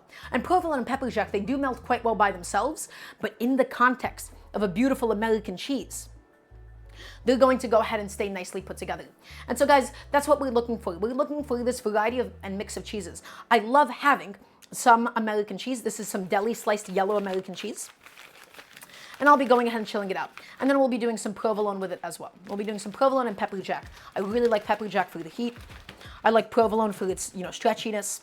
And then I like American cheese for its ability to basically glue everything together. And so those are the two most important rules of a grilled cheese for me, which is knowing your cheeses, right? You can't, as chat said, you can't really just do a grilled cheese with like a Parmesan, because it's just going to separate and not get all that pleasant and melty. You have to know your cheeses and you have to know your bread. And then we'll actually talk about the cooking technique itself. One of the most important things that we'll be doing is we'll be putting a weight on it. Specifically, I'll be using my carbon steel pan to be keeping the whole thing nice and flat, and I'll talk to you about the process of actually buttering it. There's a lot of effort that goes into my grilled cheese because, chat, I do not mess around. I did hurt my paw. I did. This was off stream though. Also, by the way, for those of you that haven't already done so, please check out my Patreon. I would love to be doing these full time. Any and all support is appreciated, so exclamation mark Patreon. Okay, I'm going ahead. I'm giving my tomato soup another stir. And we're just continuing to let this bad boy cook through. We're looking for it to develop its sweetness. We're looking to evaporate any excess liquid from it. And at this stage, I feel comfortable adding in my bread component, guys. We'll just go in with all of the bread. And now the goal is to hydrate the bread. I want to get every single last of those little breadcrumbs inside. And I want them to soak up the liquid, guys. I want them to soften, because once it soaks up and once it softens, it's going to blend up that much easier for us. Okay? So get it all inside, mix it all in, and I promise you this tomato soup is going to become beautiful and delicious. I know it doesn't look like much now because it hasn't yet been blended, but you will see how amazing it's going to get. Do you all understand? Do you all believe me? I want to hear a nice yes, chef, please and thank you. Okay. So let's head back to my cutting board. And now, guys, let's go ahead and focus on Mr. Chorizo. So, guys, I have some chorizo here. This is some really, really good local chorizo from a local Mexican butcher shop that I have near me. And so here's what I want to tell you. If you want to make a chorizo grilled cheese, go for it, but don't buy like those really, really crappy supermarket chorizos. I really recommend going to like a Latin grocery store near you, right? Like a Hispanic supermarket near you, like a Mexican grocery store near you, okay? And buying something like this. Typically speaking, the chorizo that you see in supermarkets is vacuum packed in plastic and it's sopping wet and it's full of a bunch of different like nonsense that you do not need. This is a proper chorizo, my friends. It's super, super coarsely ground. And so we're going to be crumbling this chorizo. And so, because of the fact that I let this air dry in the fridge, the casing from the chorizo comes off so much easier. So all I did was when I bought this, I put this on a sheet tray in the fridge, uncovered, and this way, when the skin does dry out, it's so much easier to actually easily peel off, okay? So just go ahead, get them out of here. This is what my rabbi did to me. Sorry. We'll continue to open it up. We'll get all of this stuff out. And then if you feel like you missed a couple, it's lamb intestine usually. It depends. It's pork intestine, natural casing, right? How long does it take to dry? I mean, this was just in my fridge for, I don't know, like a couple of days. Again, not an essential step, it just makes this part easier. I just keep my meat uncovered in the fridge. And so guys, now that we've taken it out of the casing, all I'm going to do is I'm going to go ahead and crumble it up now. The reason why I crumble it off the heat is because if I crumbled it on the heat itself, we end up squeezing it and losing all of that moisture from the chorizo itself. So it's a lot more helpful to do this off the heat and before you're ready to go. You can see how firm this chorizo is, okay? It's firm, it's been properly air dried. It's going to be really delicious once we saute it and everything. Oh, it's gonna be wonderful. Okay, and we're just continuing to break it up. We're continuing just to get that going, guys. I see I've left some skin behind, and that's okay. So just crumble it up nice and fine. Does anybody have any cooking questions for me of any kind? Because guess what? I am here to help you all. That's you. I'm here to help you learn how to cook. Where am I from? What kind of cool accent is this? Asks Dangerous Mouse. I'm from Brooklyn. But it's a combination of a lot of different things. Yeah. I'm from Brooklyn. Lived here my whole life. But I don't really have a Brooklyn accent. This isn't a Brooklyn accent. It's kind of its own thing. This is just the way I've talked my whole life. And there's a lot of reasons for that. Okay. So guys, my chorizo, it's nicely crumbled. You don't have to go too crazy with this. Again, the only thing you're looking to do, you're just looking to process any of the big remaining pieces. Okay? Any of the big pieces you're feeling for anything too close inside of it. And now that's going to be ready for us to properly saute in just a moment. I'm going to go ahead and get rid of these gloves now because we no longer need them. I'm going to go ahead and throw this little plate into the dishwasher. And then I'm going to go ahead and just set this bad boy aside. Okay, so the chorizo is ready to go for whenever we need it. The soup is continuing to cook down. The longer that you do end up cooking it, the more of that like sweetness that you do end up building up in the soup itself. Okay, and now let's go ahead and give this thing a nice little stir. We'll give a nice little stir around. You can see that the bread is becoming fully hydrated. It's becoming fully and beautifully soaked through. And the whole thing looks like it's really, really thick, but don't forget, we still have the raw tomatoes to add in. If you ever feel like it's getting too thick, we can always add in incrementally little tiny splashes of water. But I promise you, it's all gonna be okay. We're gonna go in with a spoon and we're going to just start mashing up the tomato. We're going to get it to release all of that liquid. I can already tell you that this tomato soup is indeed too thick. So let's go in with a little bit of water. Whoop, all the way inside. Excellent. Okay, maybe a little splash more. Excellent. And I'm just gonna go ahead and mix all that water on through. And I'm scraping down the sides of the pot. I'm making sure that nothing is sticking. I'm making sure that nothing is burning. And we're going to keep this cooking. Guys, how long do you keep this cooking? I don't know. We're going to give it a little taste. We're going to taste it for sweetness. We're going to be tasting it for acidity, right? And once I feel like it's sweet enough, that's when we'll blend it down into a gorgeous tomato soup. Okay? Have a little taste. Oh my God.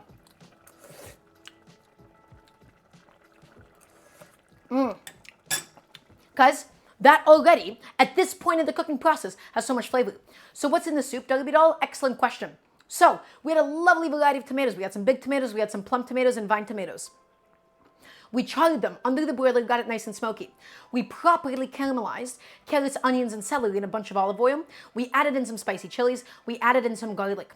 Then we added in the tomato paste, and then we added in the charred tomatoes. We saved my blended cherry tomatoes, and we're going to be adding that in at the end so that we get a full spectrum of tomato flavors. We get the deep roasted flavors from the cooked ones, and then some of the really aromatic notes from the blended cherry tomatoes. Okay, the herbs, we're gonna be adding in some cilantro and parsley. The reason why I haven't done it yet is because we don't really wanna cook the cilantro and parsley. The cilantro and parsley will end up losing quite a bit of flavor. So only as we're ready to blend am I going to add in the cilantro and the parsley itself.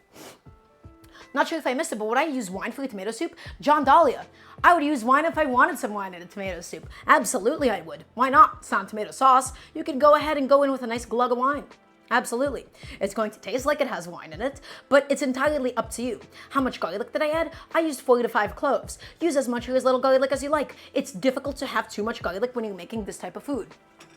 And I apologize for not being like too active. There isn't all that much to do at the moment. But this is just going to need, maybe another 5 minutes of cook time in total. In the meantime, guys, actually, no, we can't actually build the grilled cheese yet because it's not ready to go. We will infuse the oregano now, actually. We don't add the oregano in the beginning because a lot of its sort of aromatic compounds do end up evaporating. And so we really only want to steep the oregano in something for like the last 5 to 10 minutes of cook time. Okay?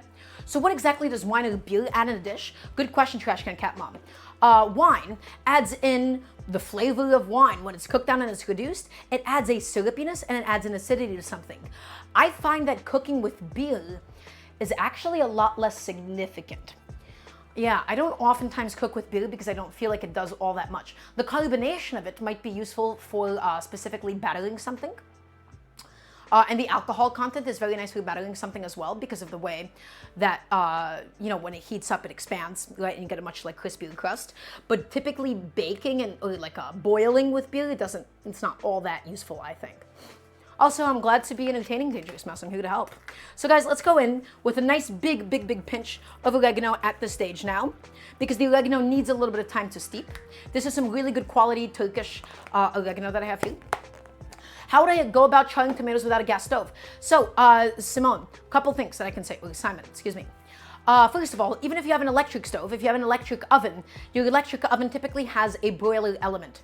If you don't even have a broiler element whatsoever, you can take a cast iron pan, or you can even take a traditional Mexican comal. Really, you just need any flat piece of metal that is able to heat up, and then you wouldn't chop your vegetables. You would do it in the traditional way. You would just take the whole tomatoes and put it on the super hot pan. You don't need any oil, you don't need anything else. You would just char it on the flat top. That's the traditional way to do it. Where to get the special oregano? I have a Turkish store near me because there's a really huge Turkish population where I live. And so I got it from them. Okay guys, and I'm just gonna mix all of my oregano inside. Nice. Looking excellent at the moment. Everybody, I believe in just a few minutes time, we will be ready to blend this into one incredible tomato soup. Let's just get my blending station set up. So I'm gonna be using a stick blender, also known as an immersion blender. Immersion blenders are really nice because you're able to blend directly into the pot itself. If you do not have one of these, let's talk about safety really quick. Let's talk about some safety. If you do not have one of these, and instead you just have something like this, which is an enclosed blender, I'm not talking about a Vitamix. I mean like a blender where it's all like enclosed and there is no air vent. You have to let it cool down. You can't blend hot things in something like that. That's because it'll build up a bunch of pressure, it'll build up a bunch of steam, and then it'll almost explode when you try to take the lid off of it. So if we're blending hot soups, I either recommend a Vitamix or I recommend using an immersion blender. It's really, really important for safety. You can't just use any blender. If you want to use any regular blender, you have to let this cool down. Can I please get a yes, chef? I want to make sure that we're staying safe. I want to make sure that everybody understands the importance of something like this. Okay, everybody, we're just about there. And then we'll also talk about some immersion blender techniques in just a moment. Is my heavy cream still good? I had some heavy cream in the fridge. I just don't know if it went bad yet.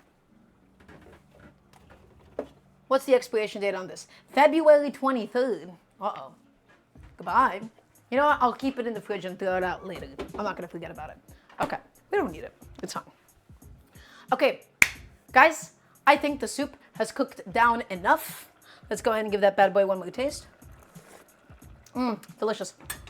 We'll do some salt now because it's going to make it a lot easier for us to blend. Okay, salt going in now. Let's go ahead and shut off that heat. And so here is my blender station. we're going to want to make sure that we have an entirely separate plate ready to go for us. And there's a reason for this. The reason why I'm doing this, actually, where's my silicone spatula? We're going to be using this to scrape down the sides. The reason why we're using a separate plate is because when we take off the immersion blender itself, we want a place to put the blade so it doesn't splash all over the place, okay? How do I know when it's ready for blending? Good question, Doggy Doll. I'm tasting it. I'm tasting it for sweetness. I'm tasting it for meatiness. If you feel like it's too acidic or it's too bland, I would continue to cook it down, okay? But I just tasted it for flavor and it was nice and meaty and delicious. So I'm going to go ahead and grab my immersion blender. Right, so again, it's very nice just to have this right here. Oh, let's go ahead and move this pot handle. I'm gonna go ahead and plug this bad boy in. Take that out. And by the way, guys, if you have heavy cream, it's a very nice addition. If you have some like creme fraiche. The reason why I'm not adding milk is because milk could split. Tomato soup is quite acidic. You might end up curdling your milk instead, which is not ideal. Okay, guys, I'm just going ahead and I'm plugging it in. And so, immersion blender safety. Look at this line. Look at this line. Do you guys see this line on the immersion blender right here? This is the fill line. And so why is this important to know? If your pot is too shallow, okay, if your pot is too shallow and it doesn't meet that fill line, what's going to happen is it's going to splash everywhere up in your kitchen. I'm going to go ahead and take chat with me really nice and quick and easy. I'm going to go ahead and set you right over here during the blending process. Hopefully I don't get anything on my iPad. So I'm going to just be able to keep a watch over you guys. So let's go ahead and get my blender ready to go. I'm not going to get soup on you. So guys, first thing that we're going to do is we're going to make sure that we're starting off on the low speed setting. Mine has 2 speed settings. So we're starting off on low, right? And I'm piling it up, and then I'm beginning to blend. And it has to be nice and covered. Okay, so this is barely just below the fill line too, and it's okay. But the biggest thing is you don't want it to be just above the holes. You need that extra space. If your pot is too shallow, I recommend transferring it into a taller vessel. So guys, we start off on a low speed because we're looking to process the big chunks. We're going to add in the parsley, which I completely and totally forgot about. Let's add in the parsley now because I do want the parsley to somewhat soften in the heat. I don't want it to cook in boiling liquid. I just want it to soften. I want to soften up beautifully and blend inside. And then I'm also going to go in with my old leftover cilantro. So let's go ahead and get all of that stuff inside. Let's get it all nicely and beautifully processed. Get all of it in there. Get all of it in there. And we could also strain this out if you would like after we do this blending process. If you really would like to. But I don't think I'm going to do that today because in the spirit of home cooking, we're going to use minimal techniques, right? Although we can, okay? And now that we've done this, we can go ahead and turn up the speed because you don't want to have a high speed setting if it's really coarse and chunky. If it's really coarse and chunky and you use a high speed setting, you're going to end up splashing all over the place. So now, we can begin doing this. And I'm also going to go ahead and take my silicone spatula, guys. And I'm just going to be wiping down the sides of it because I see that I have some stuck on tomato soup on the sides of my pot here. Okay? So I'm just going in there. I'm wiping all of it down. I'm getting all of it inside. And now we begin the beautiful blending process. And I know it looks a little bit too thick now. I know this looks too thick to be a soup. But guys, don't you worry. We're going to still add in the fresh tomatoes. So don't forget about those bad boys, okay? So add everything inside. We're blending in the herbs. We're blending in the bread. We're blending in everything, guys. And we are going to get a nice, big, beautiful batch of soup. Can I please get a yes, chef, from everybody watching? We're going to go through this. We're going to go through this as long as it takes. I want to make sure that you're all tapped into this. Thank you very much. And now it's taking on this incredible orange color. That's some of the herb being mixed in. That's just the natural color of those tomatoes. We can go ahead and give this a little taste. It's going to be a little bit more bland because the salt was purely on the outside. Guys, that has so much flavor as it is. Best stream ever. Happy to help.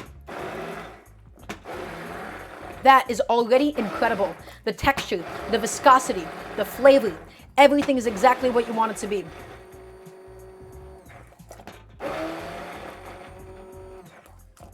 We're keeping it going. We're keeping it going, and we're keeping it going. And I know it's thick, and the immersion blender doesn't love stuff that's typically this thick, but that's okay. And we'll give it all a nice big stir.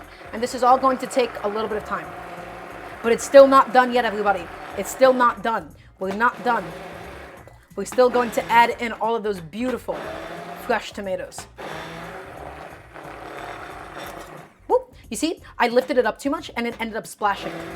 So you want to make sure that the immersion blender has enough space, okay? And we're blending, and we're blending, and we're blending. I did not splash on you. I didn't do that. Okay, and I'm just scraping up the pot itself.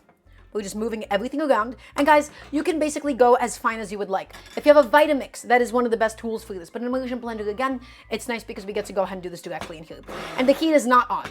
No, the heat is absolutely off right now because we don't want to overcook the herbs that we have inside. So we're just blending everything in. We're getting it all nice and homogeneous. I'm inspecting any of the big chunks.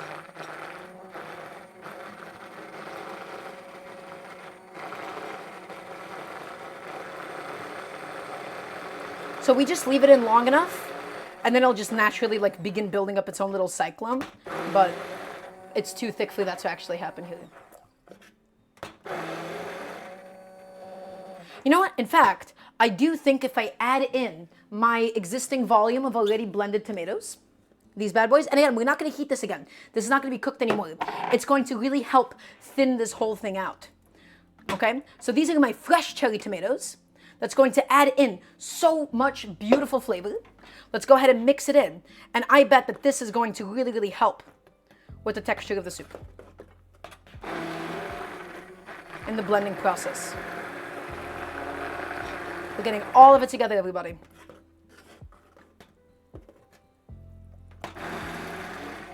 It does look tasty. It looks incredible at the moment. And again, it's struggling to blend because it is so thick and it is just that viscous. And also immersion blenders, they do like taller vessels, not super wide ones. So if I just do this, that might help it to start up a little cycle. But if not, that's okay too. And we're going, guys. We're being super, super patient. What kind of liquid am I going to add to this? I think I actually just want this viscosity as it is. I want a thick tomato soup because this is going to be all I'm having for dinner alongside my grilled cheese. So I don't want it to be thin. I want it to be thick and luscious and beautiful. And guys, I want to go ahead. I'm going to add in some salt now just to make the process of blending a little bit easier. Just sprinkle that all around. I can already tell you it's going to need more salt. It's going to need more seasoning.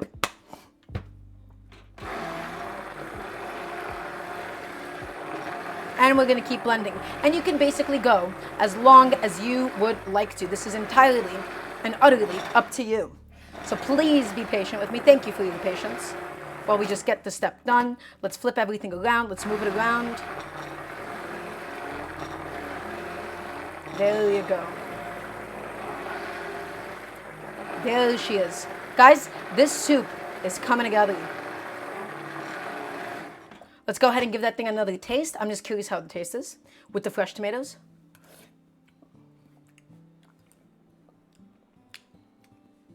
Oh my God.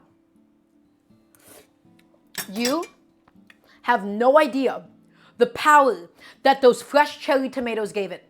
The fresh ones, we have the full spectrum. We have the tomato paste, we have the cooked tomatoes, and then we have the completely raw cherry tomatoes.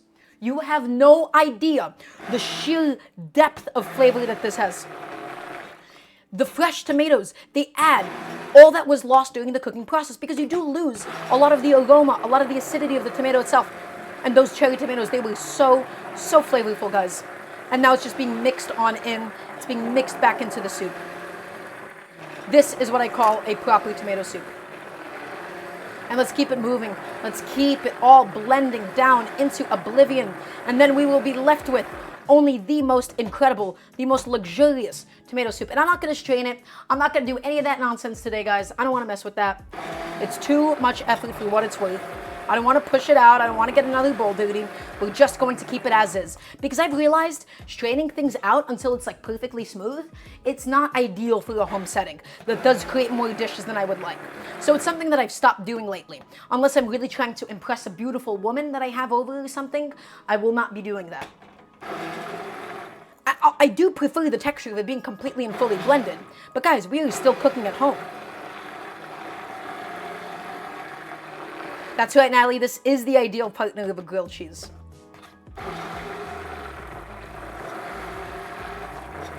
Okay? And so all I'm going to do, guys, I'm going to go in with my silicone spatula. An immersion blender sometimes struggles to get stuff all the way on the bottom and stuff that's in the corners. So I'm just going in there and I'm scraping up anything that could be stuck down there. Okay? Scraping it up, scraping it up. How are we going to eat that? We're going to eat it with a spoon, and we're going to be occasionally dipping my grilled cheese inside. That's what we're going to be doing.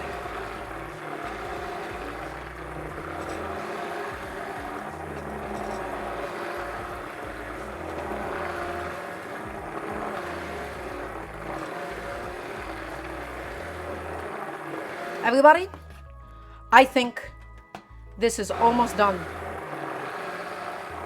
We're going to give our blender a little bit of a break. Everybody, please say thank you to Mr. Blender. He did a wonderful, wonderful job for us today. He put in so much work for us. Please say thank you to Mr. Blender. Everybody, right now. He did a great job for us. And I'm going to go ahead and just get that soaking in some water so that none of it ends up drying out. And that's why we have that separate plate, so that we use that to carry it away. Guys, with blender components, especially if you're blending something thick, you do want to make sure that you're soaking it, not like the blender itself, but not the mechanism in water, but you know, the actual blade, because otherwise it's going to dry up and be impossible to clean. So chat, I'm going to go ahead and take you all back with me. You're all coming back home with me. And I'm going to go ahead and take out Mr. Immersion Blender, and we're going to go ahead and put him away. Everybody, that is a tomato soup. But we're not done, because we still have to make the chorizo grilled cheese. We are not messing around on the stream today. We are absolutely not messing around in the slightest. We have to cook up the chorizo for the chorizo grilled cheese. We'll assemble the sandwich, and then I'll talk about all of my intricate chorizo theory. Everybody, I'm going to have one more taste of this, because I just have to, before we go ahead and we put this tomato soup away.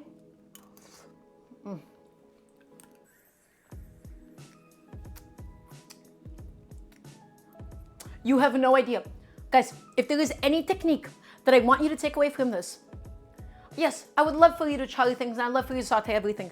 The technique that I want you to take away from this is where we add the raw cherry tomatoes at the end, in contrast with the super cooked down, super sweet tomatoes.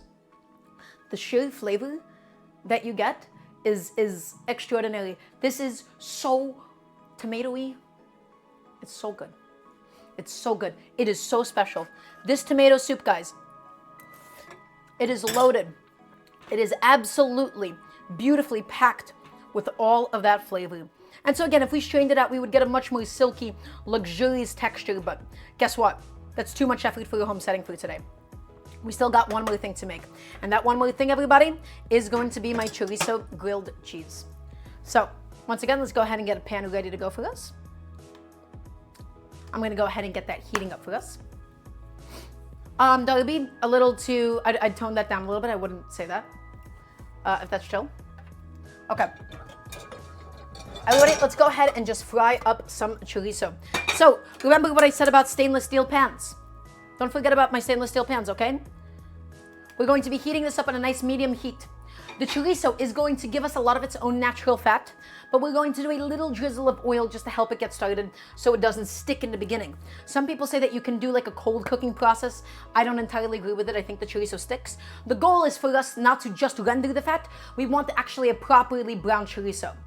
Typically, I do like a very low medium heat to really melt out the fat, but today my goal is to get like a nice color on it. So I'm gonna do a little drop of peanut oil. We don't need much more than that. I will go ahead and put away that one. Let's go ahead and get rid of this plate. And we're just gonna be heating this up on a nice medium low, and we'll get that pan nice and hot and get the chorizo going. In the meantime, I'm just throwing a couple of dishes into my dishwasher, just making sure I'm getting all of that done and out of the way in advance so I don't have to worry about it later on. Does anybody have any cooking questions for me in the meantime whatsoever?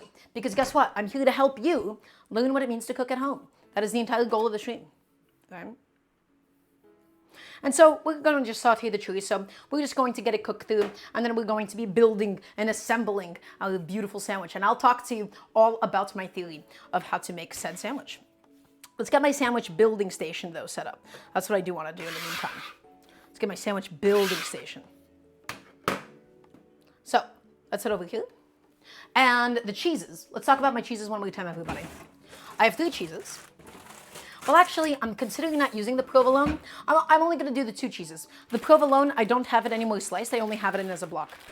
So, here's what needs to happen. Here's how we're going to layer it. We're going to be doing bread. Then I'm thinking the chorizo itself, because I want it to sort of melt over it. I want to do bread. I want to do some chorizo. I want to do my layers of cheese. Or do I want my chorizo in the middle? I think I want my chorizo in the middle, now that I'm thinking about it. Well, guys, that's why we're doing this planning stage. That's what we're trying to figure out now. Okay. Yeah, I think I want my chorizo in the middle itself. We're not doing the cheese yet. Don't worry about that quite yet. So this is going to be my station where we build things. So here is my lovely pepperjack. Okay. And so we're going to be just using 2 different cheeses for today. I'm going to be using 3 layers of the American cheese and 2 layers of the pepperjack. Guys, this sandwich is going to have a cumulative 5 slices of cheese each.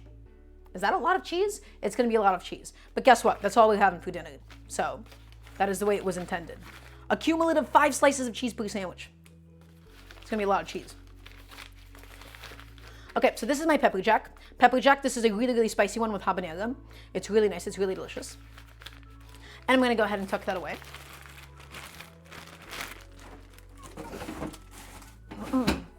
And then let's go ahead and get my American cheese. So I'm going to need exactly 3 slices of American. So that's 1. And that's 2. And that's 3. Lovely. 3 slices of cheese and chorizo. This is going to be a serious sandwich. And so again, everybody, we need to talk about the functionality. We need to talk about the functionality of the American cheese in this. Because yeah, can you make a grilled cheese just using pepperjack? Of course you can. But it's not going to be as melty and as oozy and as delicious as you would possibly desire. Because everybody, the goal, the trick of my grilled cheeses is by having this American cheese that melts up really beautifully. It is the glue that holds a cheese like the pepperjack together. Okay, we're getting that pan nice and hot at the moment. And I'm going to just make sure that I have a nice wooden spoon ready to go for this at a moment's notice. This one will do just fine. That was my tomato soup wooden spoon. Okay. And now, let's go ahead and get some butter prepped. Everybody, this is my grilled cheese theory. Right here. Here's a huge misconception. So hello, Windows blue screen of death. Hello, welcome on in. I hate, also, serious guy, that's a lot of details. I'd prefer if we were a little less graphic in chat. Thank you. So everybody, let me tell you something that I hate right now. I think buttering your bread beforehand is a mess. I think it's a disaster. Because let's walk through this. Let's say you want to butter each one individually, right? We're going to butter the outside of the bread, and then we're going to flip it over. Oh no, we got butter on our hands. It's over. Okay, great. So what do we do instead? Mayonnaise on the outside of it. We're going to take some mayonnaise because it browns nicely, and you flip it over and there's mayonnaise on your hands. I don't butter the bread. I butter the pan instead. So here's what I do. For every grilled cheese, I specifically portion out 2 pats of butter for each side. In total, maybe this is like 3/4 of a tablespoon of butter. It's not that much butter. It's not as much as it looks like. And so here's what happens. Here's what you need to understand. The bread will basically soak up any amount of butter that you end up giving it. And so I like to pre-portion my amount of butter so that my sandwich doesn't get a little too greasy. So what happens is we heat up the pan, we add the butter, we spread it out, and then we put the bread where it made contact, and then we press it with something nice and heavy like a carbon steel pan, which we will be getting ready shortly. I'll be wrapping it up in some aluminum foil, and that will be how we actually keep it nice and evenly in contact, okay? So let's go ahead and go back over to the stove, guys. My stove is now nice and hot. It's been slowly heating up this whole time. The oil is nice and hot and ready to go. Let's go ahead and get all of my chorizo inside. And we're going to get it crispy and caramelized and golden and delicious. It's sizzling. Beautiful.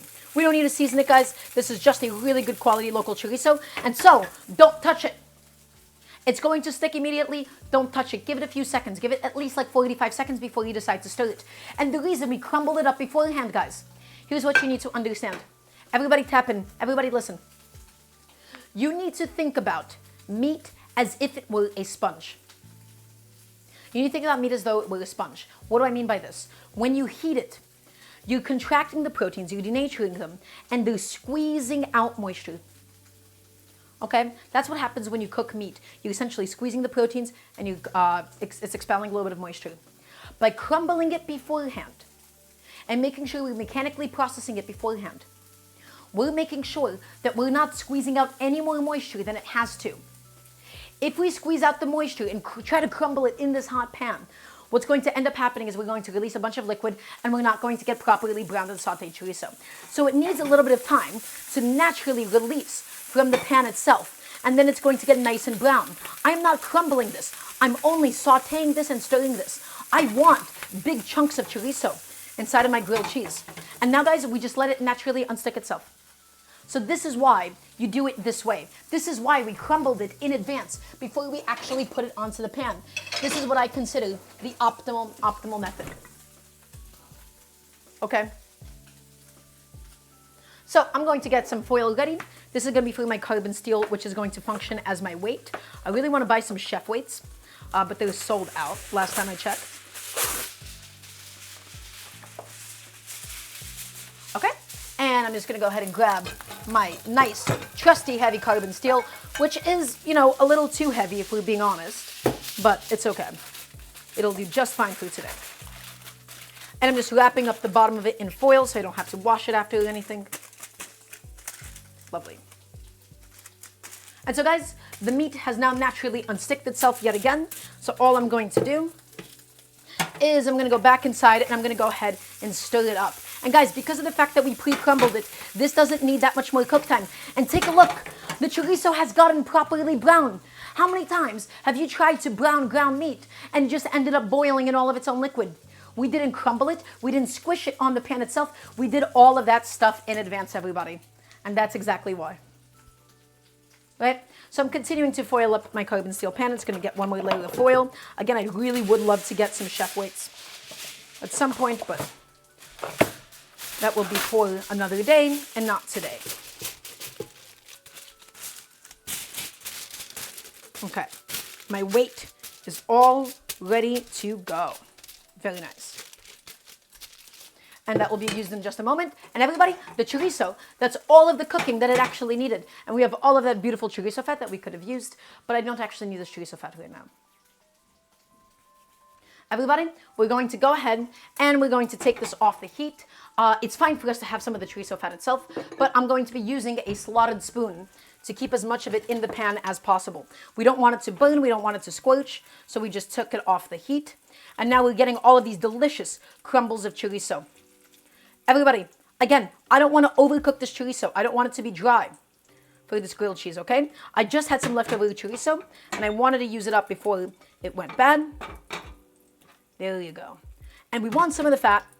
The fat is flavor after all, but we just don't need all of it. Okay? All of those crumbles, the most of them at least, have been successfully removed. This is not the best tool for the job, but that's okay. I'm okay with losing a couple of them. That should be fine. And a little bit more. Okay, and again, it's only a little bit of chorizo, guys. All of that weight, all of its mass, right, has actually been lost to the pan itself. Yeah, we don't need anything super, super heavy. We just need, I just want, a nice chef weight. Okay, guys. I am going to go ahead and I'm going to get a non-stick pan here. I like having a non-stick pan for this, although you don't necessarily have to. And I'm going to get this bad boy on a low heat, on a nice low heat. And now it's time for us to begin. Oh, is the camera going to cut out? I think it did. Nice low heat. And everybody, it is time for us to assemble the grilled cheese. So we're heating it up empty. We're only adding in the butter when it's time to add the grilled cheese itself. The volume of the butter, everybody, I want to make sure that you're all listening. I need you all to be tapped into this. This is all important. The volume of the butter itself, okay, if we added this in beforehand, it would spread out too much. We only need this to cover the surface area of the bread itself. So we're only going to add it in just before we add the sandwich. So everybody, here's the goal. First of all, low heat. You don't want to make your grilled cheese sandwich on a high heat. If you do that, your cheese is not going to properly melt. So first, bread. Next, one layer of my American cheese. And I can see it's slightly leaking off the edges. So I'm just going to make sure that doesn't happen by tearing off a couple pieces of it, because it'll spread out when it melts somewhat. I'm okay with these edges not being perfect. It'll be fine at the end of the day. And now I'm going to go ahead and grab some of my lovely, beautifully cooked, oh, actually not yet, not yet. First we're going to do the pepperjack right inside. Okay, again, if anything is like crumbling off, we'll just add it in to the other sides of it. Okay, like anything that's like really hanging off the edges. Hi, Snipe Socks. Hello. We're assembling my lovely chorizo grilled cheese. Okay, again, the American cheese is essential for it to melt evenly. So now I go in with all of my beautiful crispy chorizo. Not all of it. Again, this is just a grilled cheese with chorizo. It's not the most important component here. The most important component is going to be, of course, the cheese itself. And then I envelop this in a blanket of American cheese. Okay? Make sure anything that's hanging off the edges will it'll be dealt with. I don't really want that much chorizo inside of it. I just want like, yeah, the other one is going to be used for the other sandwich. We'll just get a couple more crumbles of it. It's nice and crispy. But I just want to make sure that the chorizo is enveloped in the cheese itself. Okay, guys. Pepperjack. And then my final slice of American. Nice, big, tall stack, just like this. Okay, that is my cheese. There it is. Everybody, let's go to the stove. Let's go ahead and actually put this on a spatula first. No, I want a plate. I want a plate for this, I lied. It's a thick stack. This is a thick sandwich, but it's all gonna be flattened. You'll see what happens in just a second. Everybody, to the stove we go. It's been heating up on low, essential. My spatula, ready to go. One of my pre-measured portions of butter going on now. And you can hear that bare sizzle. You see how it's barely bubbling? That's the temperature that we need. We don't need this to be too hot. Everybody, make that butter pool right in the center. And then I'm going to go ahead and pick up my sandwich and I'm going to put it inside. And then I'm going to rotate it. We're going to rotate it to the best of our ability, and we're going to just move around that butter ever so slightly. Nice, medium-low heat here. Okay, nicely rotated. And now I go in with my weight. And this is going to be about a minute and a half per side. This is a thick sandwich. What does this accomplish for us? By using this carbon steel pan as a weight, we're getting full, even contact. We're making sure that it's staying nice and flat, nice and intact. How high is the heat? This is a medium-low at absolute most. And this is my hot burner too. Medium-low at absolute most. So again, a carbon steel pan, not the ideal tool. You would use like a chef weight or something. And every now and then we're going to take it and we're going to rotate it. This is also building up steam inside. By building up that little bit of steam, by holding in a little bit more heat, we ensure that the inside actually gets properly melted. Nothing pisses me off more than burnt bread on the outside and raw, unmelted cheese on the inside. So the press, make sure that we have full contact. The medium-low heat lets us cook this low and slow enough for us to actually get the cheese to melt. And by having the contrast with the American cheese and the pepperjack, we get the best possible texture of the melted cheese itself. Okay, we're going to give this another rotation. I'm not really counting the minutes. I'm going entirely by vibes. Put it back on. The carbon steel pan is so heavy. I'm getting very annoyed with lifting it up each time. And then we'll take a little sneak peek on the bottom, because bread, even when it doesn't smell like it's burning, it's a little bit sneaky. It does tend to burn by itself sometimes. So guys, all I'm gonna do is I'm gonna lift this up and we're going to inspect and just see how the browning process is actually going for us. How is this treating us today? okay, if I were to hold this. What do you guys think? Is that good enough? I don't think so. Not in the slightest. In fact, it's a little naked around the edges. So I'm going to throw in a touch more butter. Just a little bit. I'm going to move it around the perimeter of the pan. I think it needs a little bit more on that side. And I'm going to put it back on. And again, guys, the key is medium-low heat. Medium-low heat. Get all of it around the edges. And let's go ahead and get this bad boy back onto the press. Portion out your butter, and the sandwich is not going to be too greasy or anything. A lot of people's grilled cheeses, they put so much butter into the pan, they think they're using enough. Okay? And what happens when they get a really greasy grilled cheese? We portion out as much butter as we know we will need in advance. Okay? And we take this bad boy and we give it a little rotation. Nice.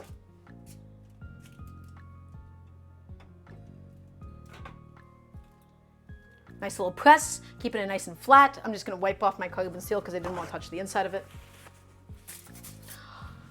Chef, could we do a bowl of melted butter and then brush it on the bread? No, Serena, because my issue is when you do a bowl of melted butter, it ends up soaking into the bread itself immediately.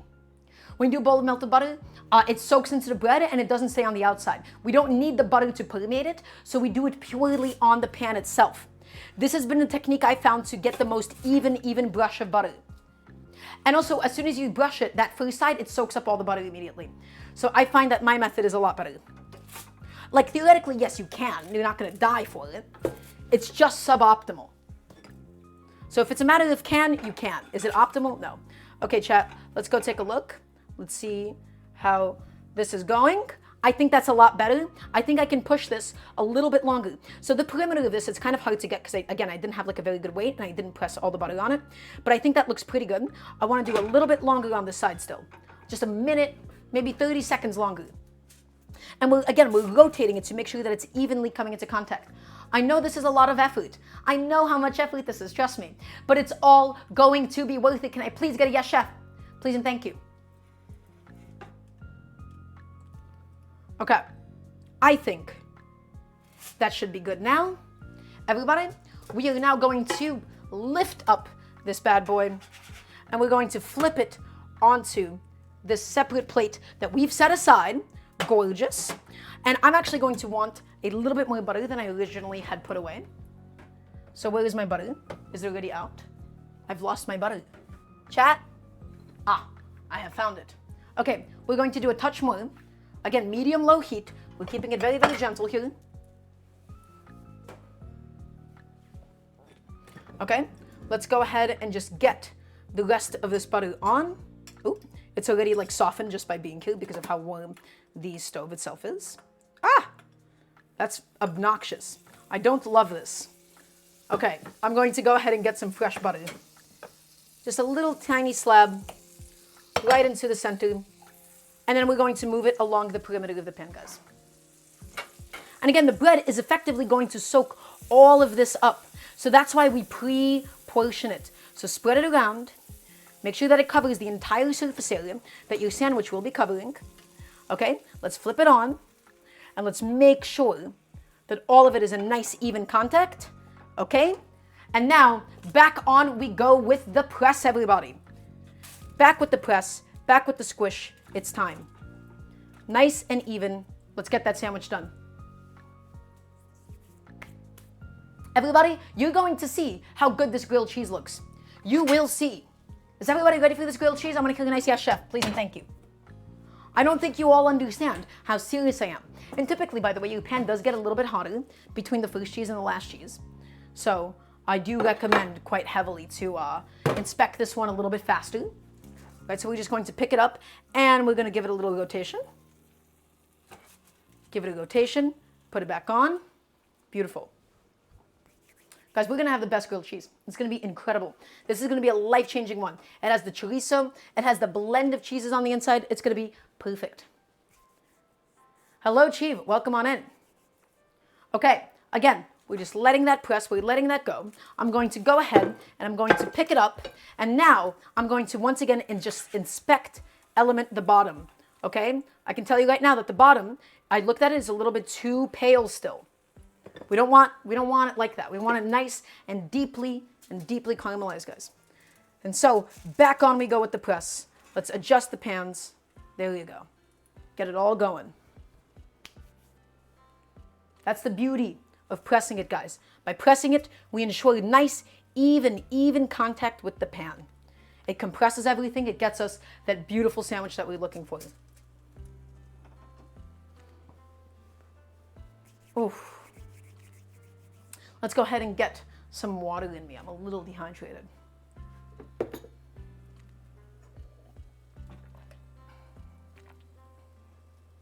Oh, and my tomato soup looks lovely. Excellent.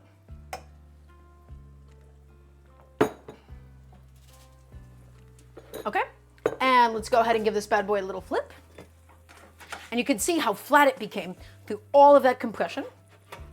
All right, let's just go ahead and take a little peek at it. Whoop, I almost dropped it.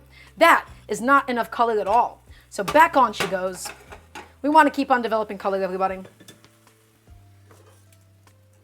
And we just got to be patient. Again, the longer you go at this, it's perfect because that lets us have enough time for the cheese to melt.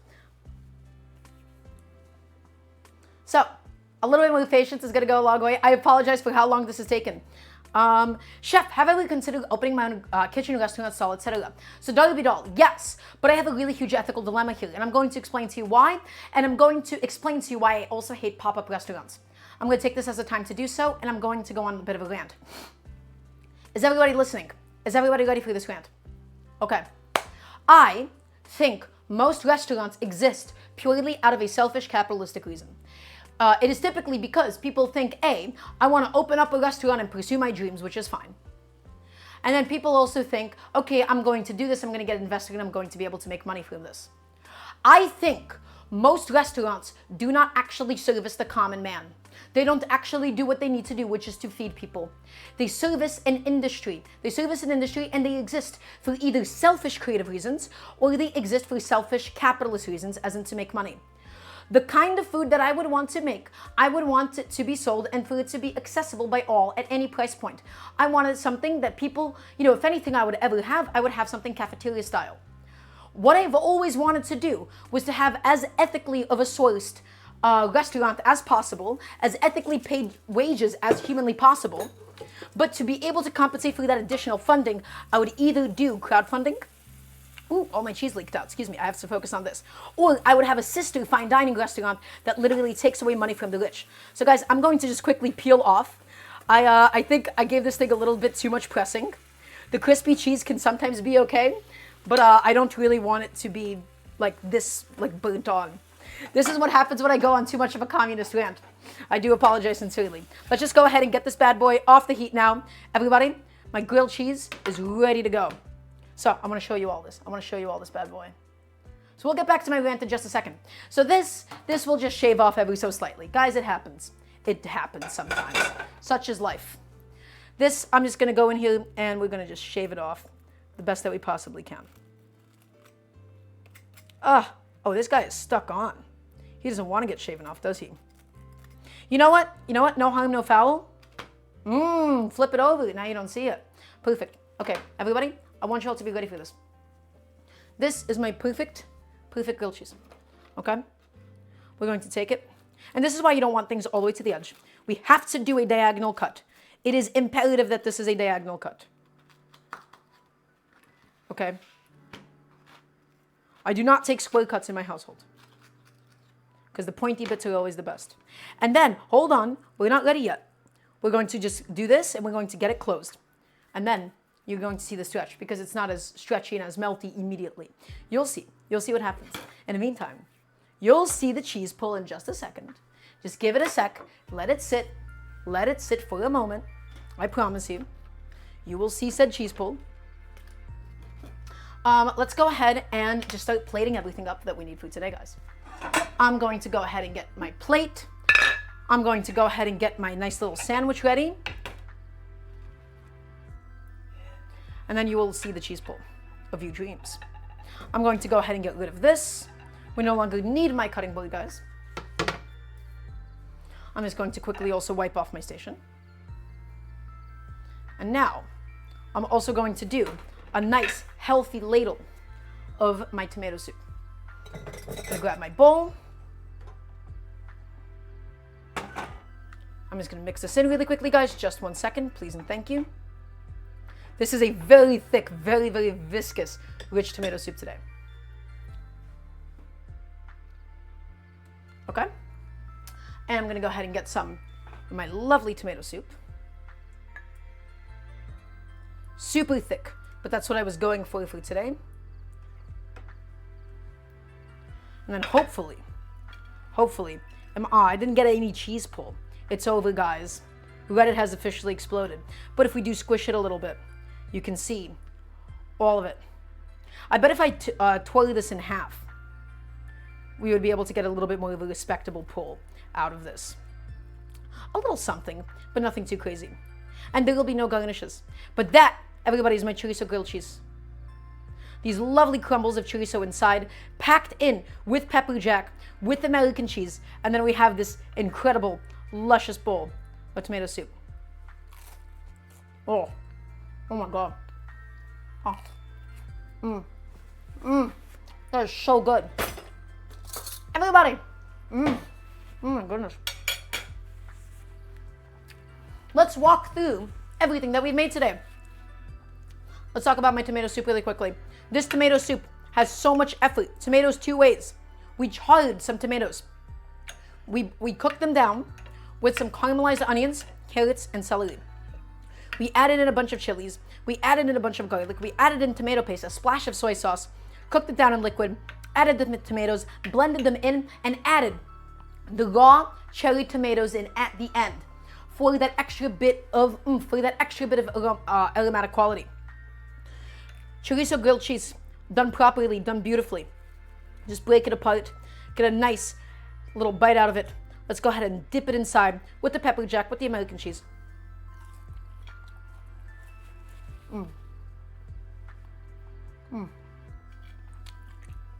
Oh my goodness.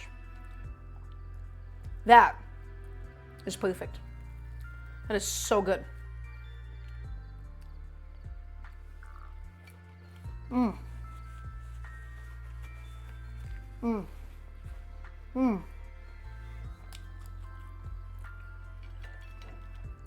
It's spicy, it's meaty, it's delicious. Tomato soup is so luscious. It's so flavorful. I know this barely looks like a soup, but it is. This is how thick I want it. I want a nice, thick, rich tomato soup today. Incredible. It's so good. Reddit cheese pull. There it is. That's what I was looking for.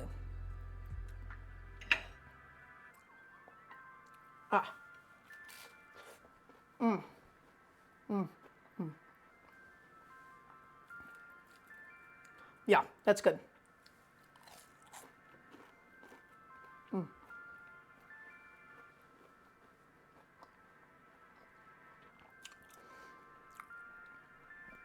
This is delicious. And that's gonna be my dinner. That's gonna be my meal food tonight. Everybody, thank you so much for being here. That's gonna be it for today. Remember, I stream 3 times a week, Wednesdays, Fridays, and Sundays, 5 p.m. EST each. Thank you for being here. If you haven't already done so, please check out my Patreon, !Patreon in the chat, or you can just scroll down into the About section.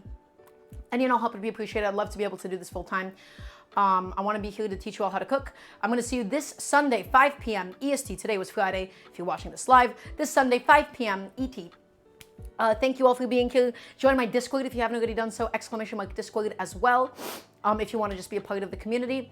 I appreciate every single one of you. I'm here to teach you all how to cook. I'm looking forward to seeing you all for the next episode of the Daily Cooking Show. And until then, stay safe. Have a lovely rest of your Friday night. And yeah, take care. Appreciate all of you. Bye-bye.